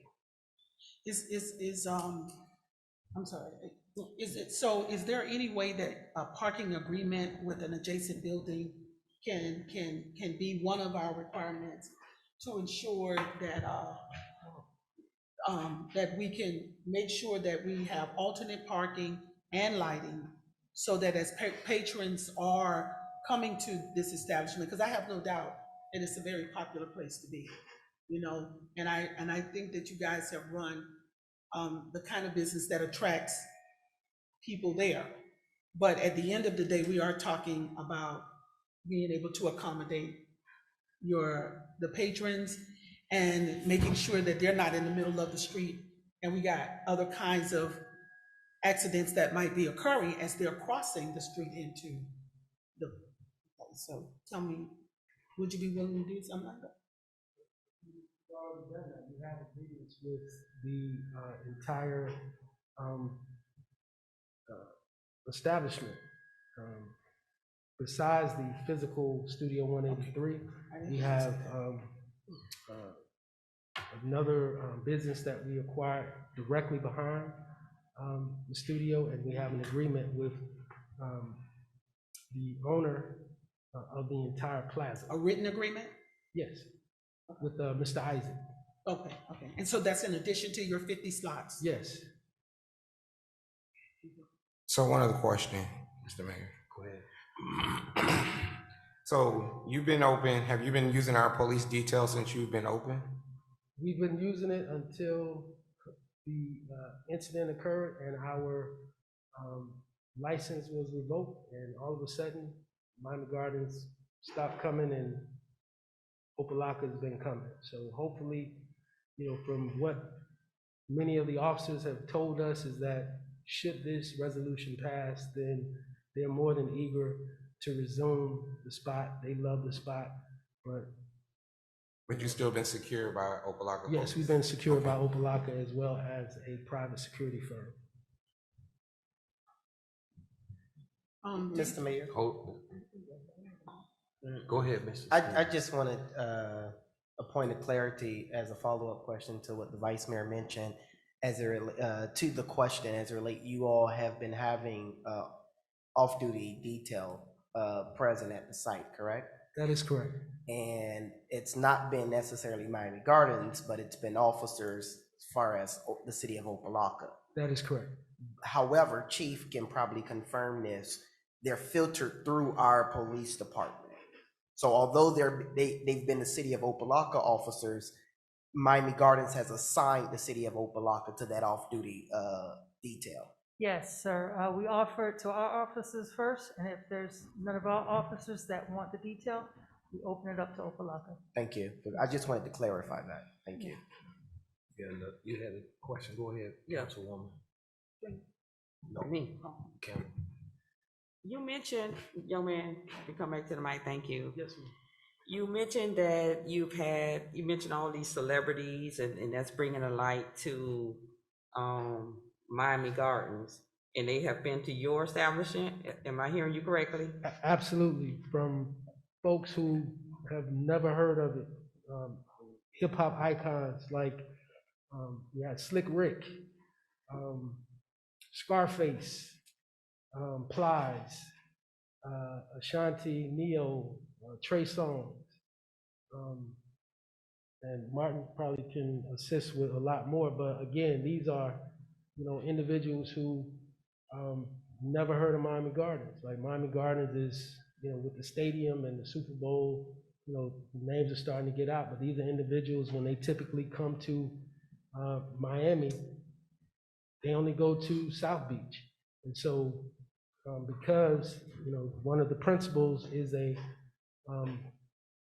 recording artist who is number 7, a gentleman from Miami Gardens is number 7 all time. He has sold over 100 million records, number 7 in the world.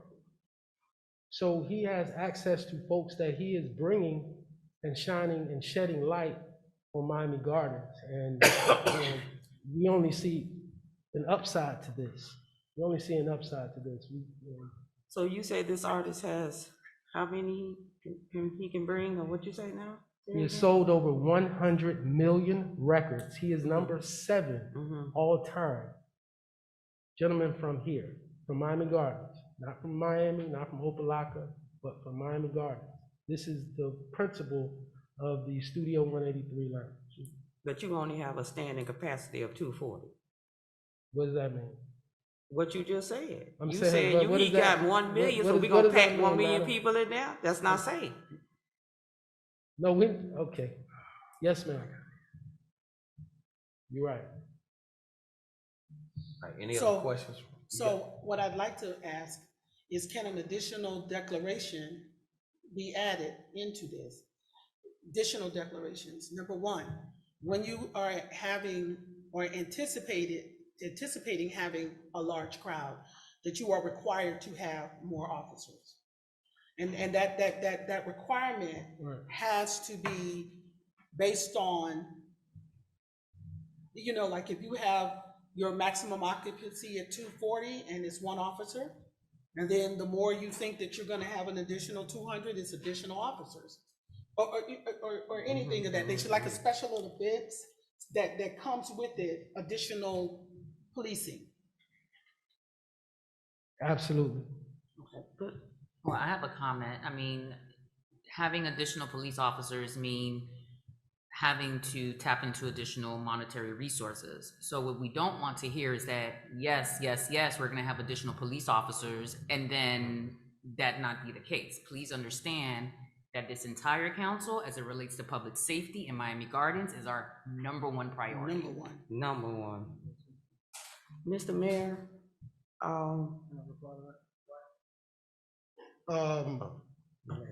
From inception, we've always solicited 2 City of Miami Gardens police officers with our request.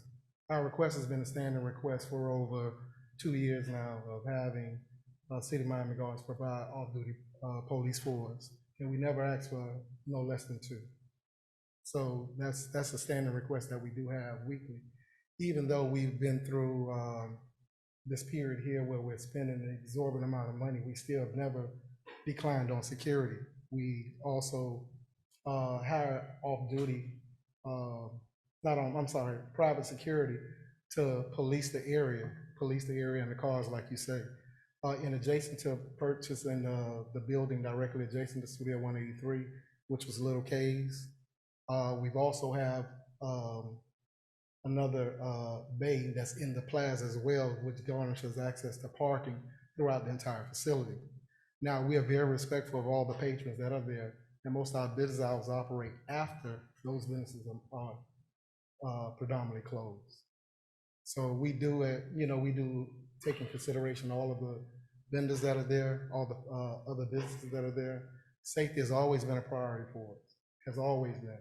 Even though when we're talking about money during this time, or this, I think it's Cheryl Wynn who handles our requests. It's a standing request that we're going to have them. So if we're open Thursday and alluding to the recommendation Thursday through Saturday, we have them Thursday through Sunday. I'm sorry, we have them Thursday through Sunday. There's a standing request for 2. Lately, we have been seeing a lot of local lock officers, but we don't care. As long as we have an officers there, they're visible, trying to keep down anything that may arise. We do have the private company patrolling the areas, as Councilman Wilson alluded to. We do have them patrolling areas to make sure, or try to eliminate any other activity that's undesirable in that area. We do keep the place clean. We pretty much have a sweep of the area nightly, everywhere that we are, everywhere that our customers are, inside and out. So, but safety has always been at the forefront of everything that we've done. Because not only do, we have customers there, we still are there ourselves. And so, I think if you go back through, or if the police go back through any records that they do have, our main incident was the unfortunate incident that happened with the young man. But other than that, they're probably minor to none that we can recall, at that establishment. What is your name and what is your role with the organization? My name is Martin Maltby. Okay. And I serve as the entity. Excuse me. Excuse me. No, I said what is your role with the organization, but I meant to say entity. Oh, okay. And I serve a role as a manager, as a consultant to Mr. Dillard and Mr. Prince. Thank you, Martin. Right. And I wanted to clear one thing. When he was talking about the 100 million records sold, we're not anticipating 100 million people visiting the establishment. So he was talking about Tremar Dillard, which is known as Flow Rider, who grew up in 37,000 apartments across from Cara City Senior High School. He sold over 100 million songs or records, but at no time do we anticipate 100 million people coming to Studio 183. If we did, then we're probably looking at more than a stadium on one night. Thank you for the clarification. Thank you, guys.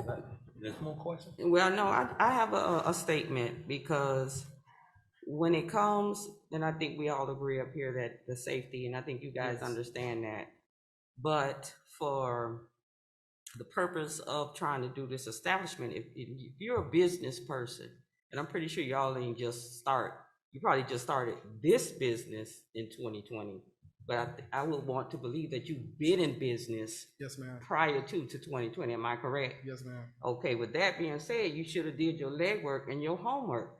If this business that you inherited had this revocation of their license, you should have been aware of that. Right. So moving forward, I'm asking that this council, I'm doing a motion that we accept what the staff recommended to deny it. That's what I'm proposing or putting out. Can I want quite, I had some more questions. She got a motion on the table now. So you have to do a motion now? Right. Oh, we haven't had public comment, so she got to refrain on her motion right now, right? Well, yeah, I mean, we have to have public comment for sure, I know that. I mean, so, I don't know if council comments are closed, then you can go into public comment. Okay, but wait now. We kind of did this. I got a point of order. Go ahead. So if she makes a motion, that means I can't discuss no more? I didn't say that, because we can't make a motion right now to end this discussion without public comment anyway. Okay, but I'm asking going forward. If someone makes a motion to hear it, that means that cuts all conversation? No, that means that motion gets decided at the time they make the motion. So you can make your public comment. So no. I mean, you can make a comment. I'm just trying to figure it out now. So if she made a motion, right? That means that we have to go and vote whether If or she not we're gets gonna a second. to entertain the motion. If she gets a second, then if the motion gets a second, then yes, the mayor can call the question on it, and that motion gets decided. That's not necessarily the end of the discussion, because that's just one motion. Okay. Okay. Mr. Mayor. Yeah. If we do have some written communication, I believe we do have one public comment. Okay, and I think we have a person here for public comment on this item too, correct? Brenda, you here for this? Okay, so I want to go to public comment and hear public comment on this issue. All right, Brenda Providence. Ms. Providence, before you provide your comment, please raise your right hand. You swear and affirm that the testimony you provide this evening is true and correct to the best of your knowledge?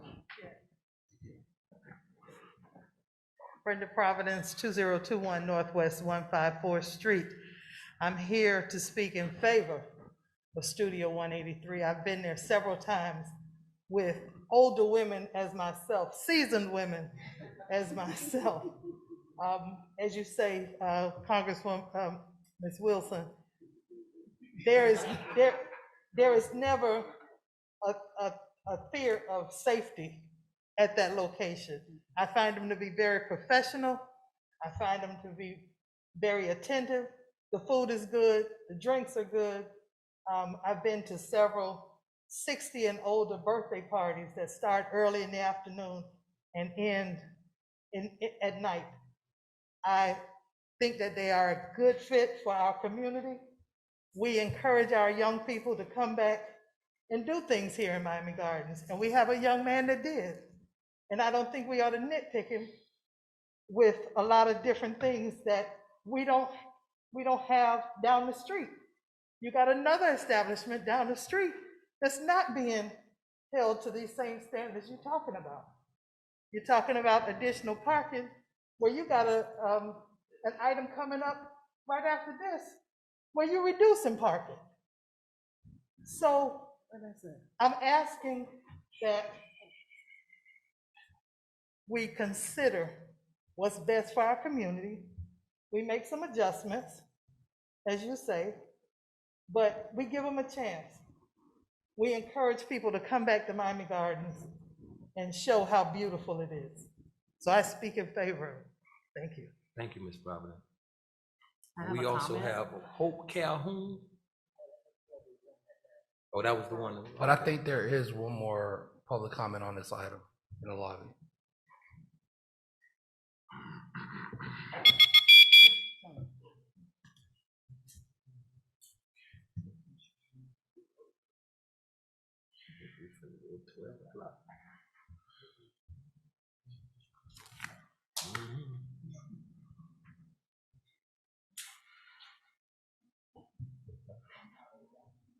Not yet. Won't say it yet. No. All right. We do have written communication, Mayor. Go ahead, See? Mr. Clerk. All right, this is from Paul Roberts, address 16120 Northwest 18 Court, Miami Gardens, Florida, 33054. And it states, I'm in favor of approving the special exemption application for Studio 103.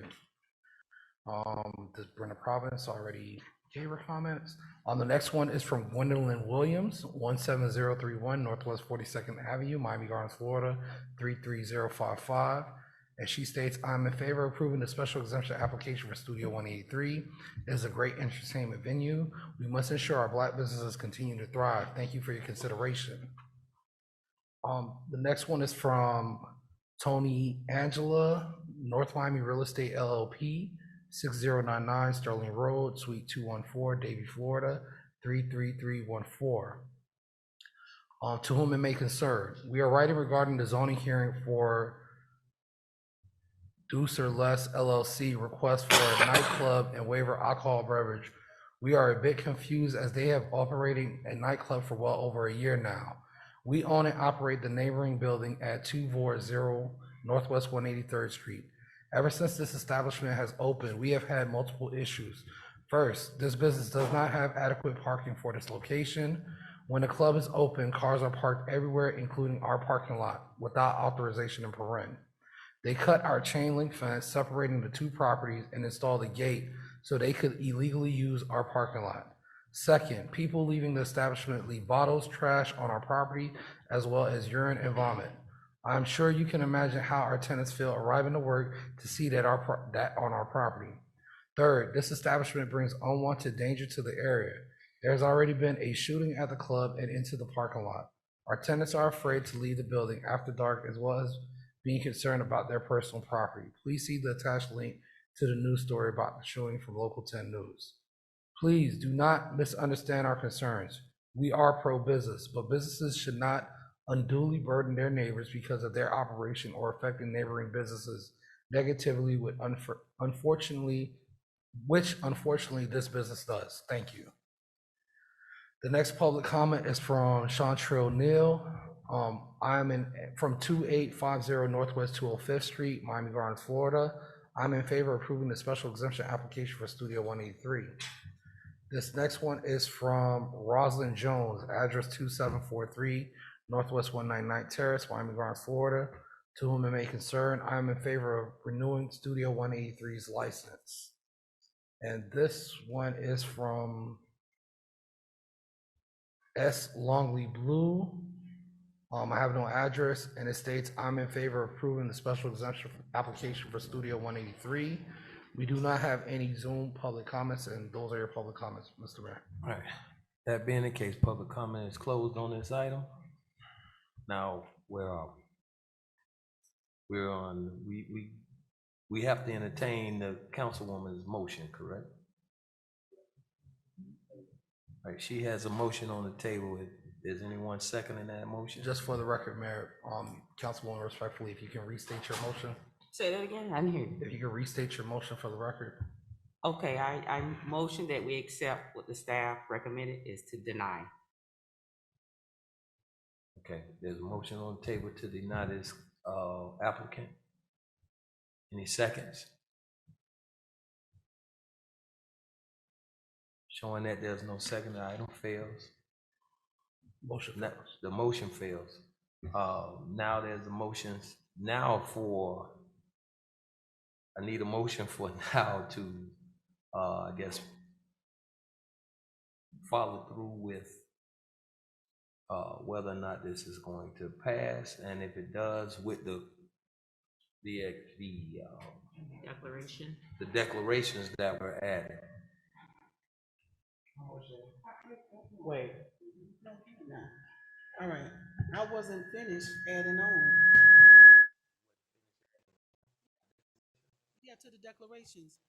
To the declarations that should be added into that, I want to make sure that it's amended. I want to make sure that the declarations that are. She wrote them all down. You wrote them all down? So you got the extra offices for special events? Yeah. She was right while you was talking. Well, no, I just want to make sure not. Go ahead. Go ahead. Tell me what you got. You got to accept it. I have lighting standards, and I have, well, the parking agreement, they confirmed that they had that already. But you're gonna have that on file? Sure, we can get a Okay. copy of the parking, yeah. It's gonna be in declarations, right? Sure, the parking agreement be on file, the lighting standards be reviewed, that there be an increase in the number of off-duty police officers. For special events. For special events. But it wasn't And just for then special that there be a events, roving police for the parking areas. Did I miss anything? And I think, since we've had some problems with the revocation of licensure, you know, like alcoholic thingamajigs, we gotta need to have something that triggers when they, if they are, you know, are we notified? If a liquor license is revoked by the state, are we notified as the city automatically? Yes. We are? Yes. So we were notified. we don't have to, we are notified, so that means that anything that expires there, we're automatic, it's a knee-jerk thing. Like, we don't find that out later, like they found out later that it didn't exist. Is that true? She can make it a condition, Councilwoman. Okay.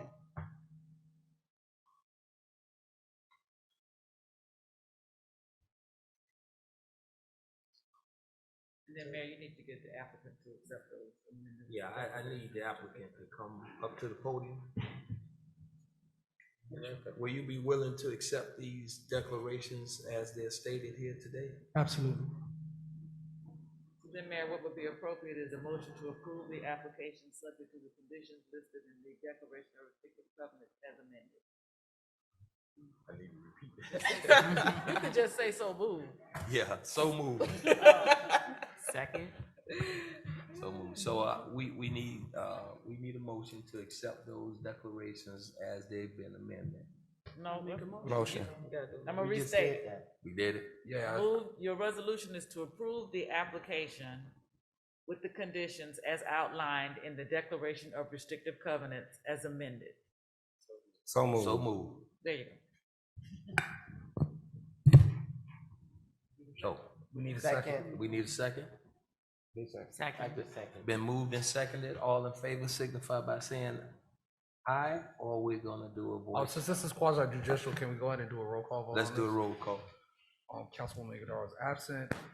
Vice Mayor Leon, Yes. Councilwoman Wilson, Yes. Councilwoman Julian, Yes. Councilman Stevens, I vote yes. Councilwoman Campbell, No. Mayor Harris, I vote yes. motion passes 5-1. All right, we're now on to item 13.3.2, a resolution of the City Council, City of Miami Gardens, Florida, approving the application submitted by Benjamin Hendrick Esquire on behalf of MG Westside LLC for a variance to reduce the number of required off-street parking spaces to 1,027 spaces, where 1,774 spaces are required for the proposed Bridgepoint Commerce Center West project on a property located at 3900 Northwest 215th Street, providing for adoption representation, providing for an effective date, and this is sponsored by the city manager. Mr. Manager? They have to be sworn in. Applicants, please rise. Those all interested parties, please rise. Raise your right hand. Do you swear and affirm that the testimony you provide this evening is true and correct to the best of your knowledge? All right, thank you. Mr. Mayor, Yes. may I proceed with polling the council on gender disclosures on this item? Yes. Councilman Stevens, have you had any ex parte communications on this item? Yes. And will the decision you make tonight be based on the evidence presented before you? Yes. Vice Mayor Leon, have you had any ex parte communications on this item? Yes. And will your decision tonight be solely based on the evidence presented before you this evening? Yes. Mayor Harris, have you had any ex parte communication on this item? Yes. And will your decision be based on the evidence presented before you this evening? Yes. Councilwoman Wilson, have you had any ex parte communication on this item? Yes, sir. And will your decision be based on the evidence presented before you this evening? Yes. Councilwoman Campbell, have you had any ex parte communication on this item? Yes. And will your decision be solely based on the evidence presented before you this evening? Yes. Councilwoman Julian, have you had any ex parte communication on this item? Yes. And will your decision be based on the evidence presented before you this evening? Yes.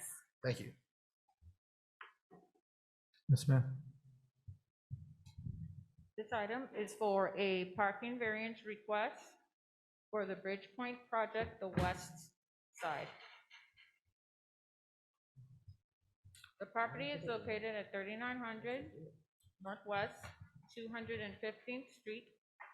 It's a non-use variance, so the applicant will still comply with the permitted uses. It is a request for a reduction in the number of required off-street parking spaces. Based on the proposal, there are 1,027 spaces to be provided, where 1,774 spaces are required. As this exceeds the threshold that staff can approve or deny, it must come to City Council for approval or denial. The staff recommendation for this item is for approval. This is a map showing an aerial of where the project is located. You'll see also on this aerial to the east side, that is the phase 1. So this parcel will hold the phase 2, and it will be similar in design and use to the phase 1, the east side. The property is currently vacant. This is an image of it. This is the phase 1, the east side. So this type of facility is proposed for this new vacant portion to the west. To the south, across the canal, We have a residential neighborhood. And here's a design showing the proposed layout of the site.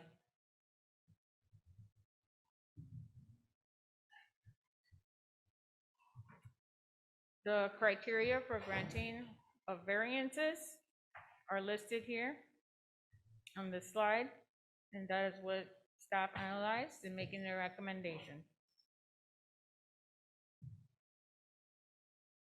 It was found that the applicant met the criteria for granting of the variance for the parking. In summary, staff is recommending approval, and the applicant is here if you have any additional questions. Any questions from the dais? Mayor, I don't have any questions. I just would like to make a comment or a statement. I am in support of this, having been one that spent most of my life in this area, literally my backyard. To see the beautification that this particular project has brought to the area, it makes my heart smile. And something as what is being before us tonight, I'm in full support of, and urge my colleagues to support it as well, as it relates to continuing to beautify and shine a light to the area of which this project is taking place in. Thank you. You're welcome. Any other comments? I echo your sentiments. I too have been out there, and I drive sometimes late at night looking at things. It's kind of scary. You know, that's how I know about to cross the streets at night. But when I was over there, and I was out there at night, I will tell you that the light just moves with the stars, and it's a beautiful feeling. I know that y'all don't need to hear all of that. Okay. It's a beautiful feeling to be in an industrial park that doesn't feel that way. You know, it really has a nice, clean, and very pristine feeling when you're there. And that can be frightening in some industrial parks, trust me. But that doesn't give me that. And it also doesn't give me the feeling that we would have undesirable people in a place that is unoccupied at 11 o'clock at night. It appeared to be safe. There was safety intact, and the roadways were safe because it's a 2-lane highway. So when we talk about adding additional spaces, what I'm saying to you is I don't see that as a safety issue for people who are traveling east and west on those highways. And so when people say that we're having parking, we're not having parking as a problem there. Okay, that's it. But thank you for bringing some of the best to our site, yes. And I enjoyed talking to you guys. Any other questions on the day? No other questions? Need a motion on Excuse me, this Mr. item? Mayor, before you entertain a motion, just want to note, this is a public hearing on this item, and we do not have any written communications or any in-person comments on this item. Okay, showing that there's no public comments is closed on this item. I need a motion on the item. Motion. Been moved and seconded. Mr. Clerk, go ahead and call the roll. Vice Mayor Leon, Yes. Councilwoman Wilson, Yes. Councilwoman Julian, Yes. Councilman Stevens, Yes. Councilwoman Campbell, Yes. Mayor Harris. I vote yes. Motion passes 6-0. We're now on to the reports of the city manager, city attorney, and city clerk. Mr. Manager.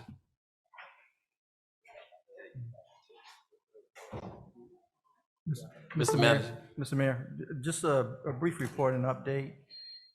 We received notification this week that we are able to slot 10 individuals as cadets moving forward for training for our police department. We have over 30 applications, and hopefully out of those 30, we'll be able to identify a good group of 10 young men and women going forward. We also have hired a CSA this week, and we have another one in background. So hopefully that person makes it through background, and we'll be able to hire that person soon. We also have 4 telecommunicators in background, in process, and hopefully if those folks make it through that process, we'll be able to hire them soon and fill those vacancies as well. Thank you, Mr. Manager. Thank you, Madam Chief. Thank you. And wait. Oh, I'm sorry. Mr. City Manager, for those who may not know what a CSA is, what does it stand for? Crime Scene Analyst or something? Community service aid. Community service aid, public service aid. Oh. Thank you. And I just want to also let the mayor and council know that we continuously keep our certified list open. So if people do apply, we review their information, and if we are able to bring them on board as well, we will do that as well. So we'll continue to focus on the vacancies. If these hires happen, our vacancies will continue to go down, and hopefully we'll be in a better situation than we were before. I will say the chief will be making some promotional opportunities for some of our young men and women in the police department.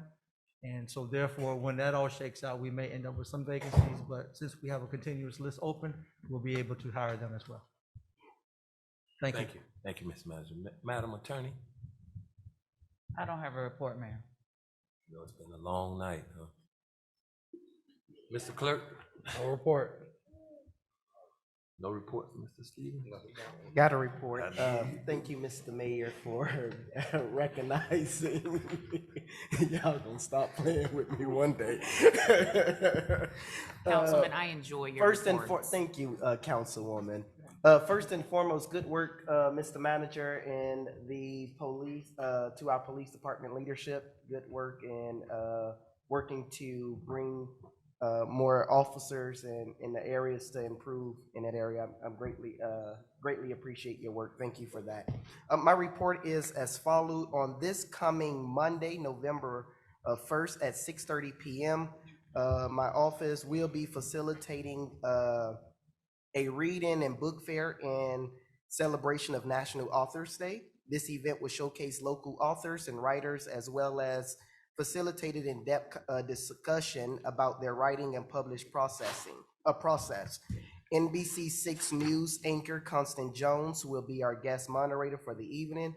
And also, if you're looking for something good to read and want to support local authors and writers, this is the place to be on November 1 at 6:30 p.m. Again, this event will be taking place at Betty T. Ferguson.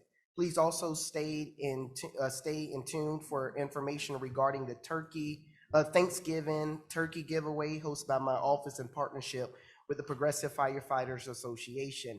This would be taking place on Monday, November 22nd. All of the information as it relates to this event will be blasted on our city social media, as well as our webpage.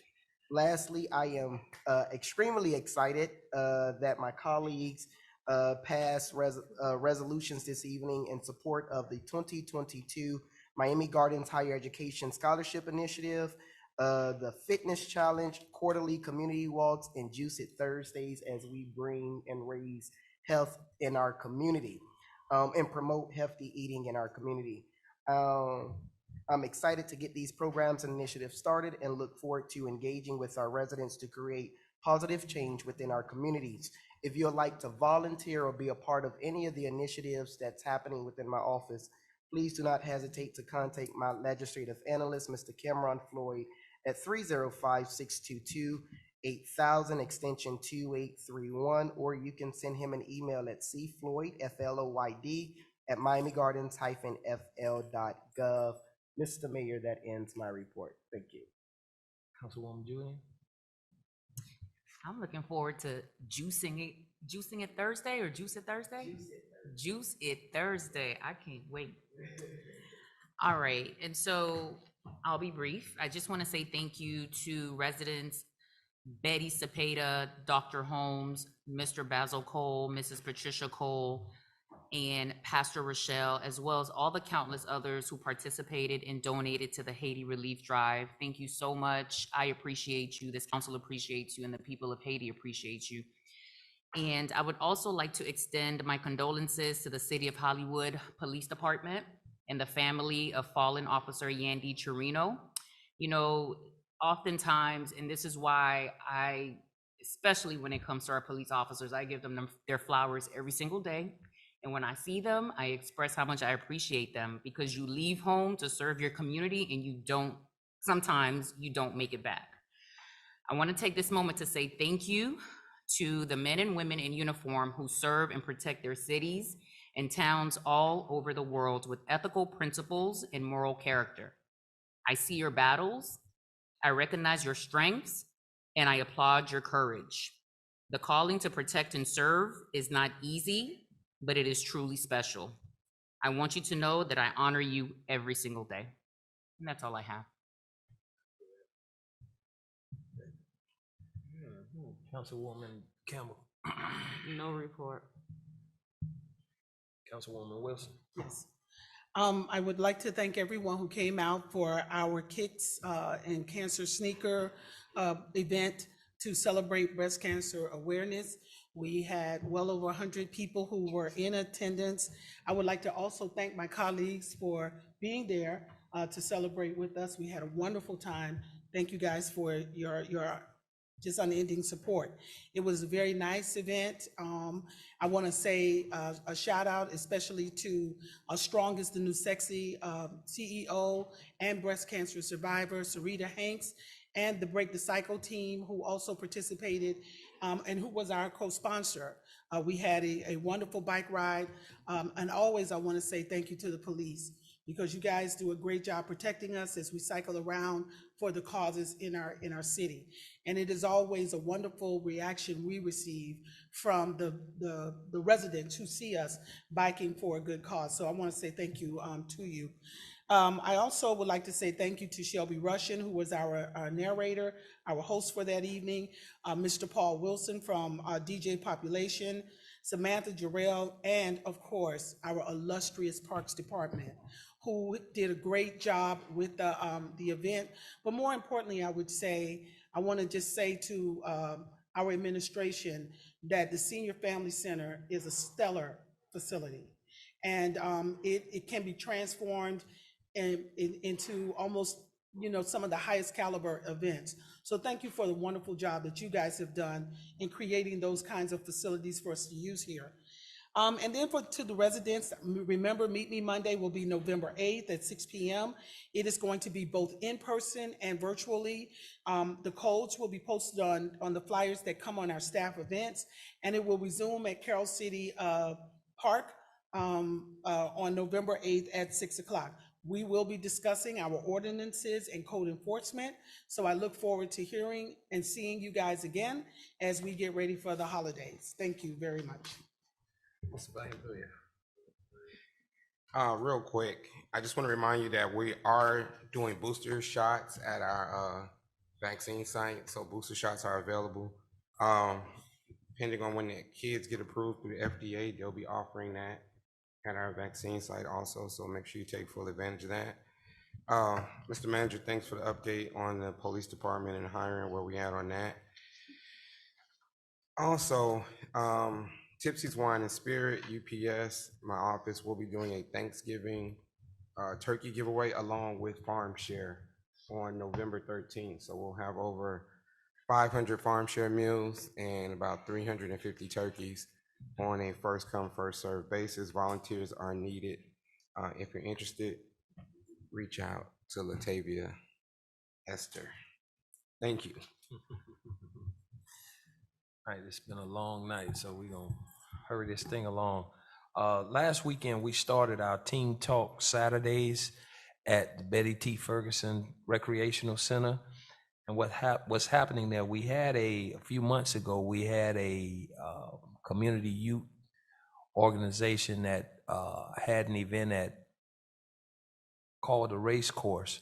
And what we decided to do, we needed to follow up with our young people to find out what's going on. And when we look at the world today, and we look at just what happened this past 2 weeks with our young people, we wanted to open up dialogue with them to find out what actually is going on. And as adults, we wanted to hear from them. So we had a group of young people that came out last Saturday to Betty T. Ferguson for the Teen Talk. They'll be there. There'll be others and more coming out these next 5 sessions. So if there's any kids in the community or any kids that you know of that may want to participate, they can come to the Betty T. Ferguson Center on Saturdays at 11 a.m. And we'll be there to sit down and talk with them and to listen to what they have to say.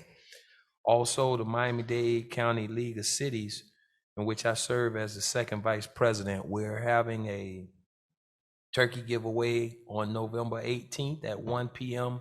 And that's also going to be held at Betty T. Ferguson. As you guys know, this will be our last council meeting until December 8th.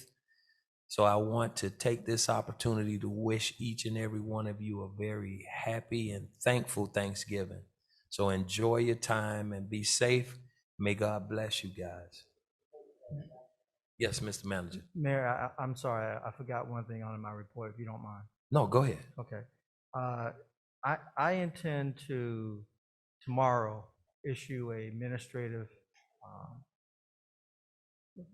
moratorium in regards to filling stations and gas stations in the city of Miami Gardens. That will give us an opportunity to review our current codes, talk with the city attorney, and work on some language that we feel would be beneficial to the city regarding those uses. Okay. So I intend to issue that moratorium tomorrow. That's It will fine. be a 6-month moratorium, but I just wanted to bring it to your attention. All right. Thank you. What's a filling station? What's a filling station? A gas station. Oh. Fueling Station. He probably said filling station, but that's. But back That's what we used to call them. that's what we used to call it. See, them young ones don't know about that, Mayor. Yeah, they don't know about No, that. he should have left that alone. He should have left that alone. It's been a long night. I need a motion to adjourn this meeting. It's Second. been moved and seconded. Show the meeting adjourned. Filling station.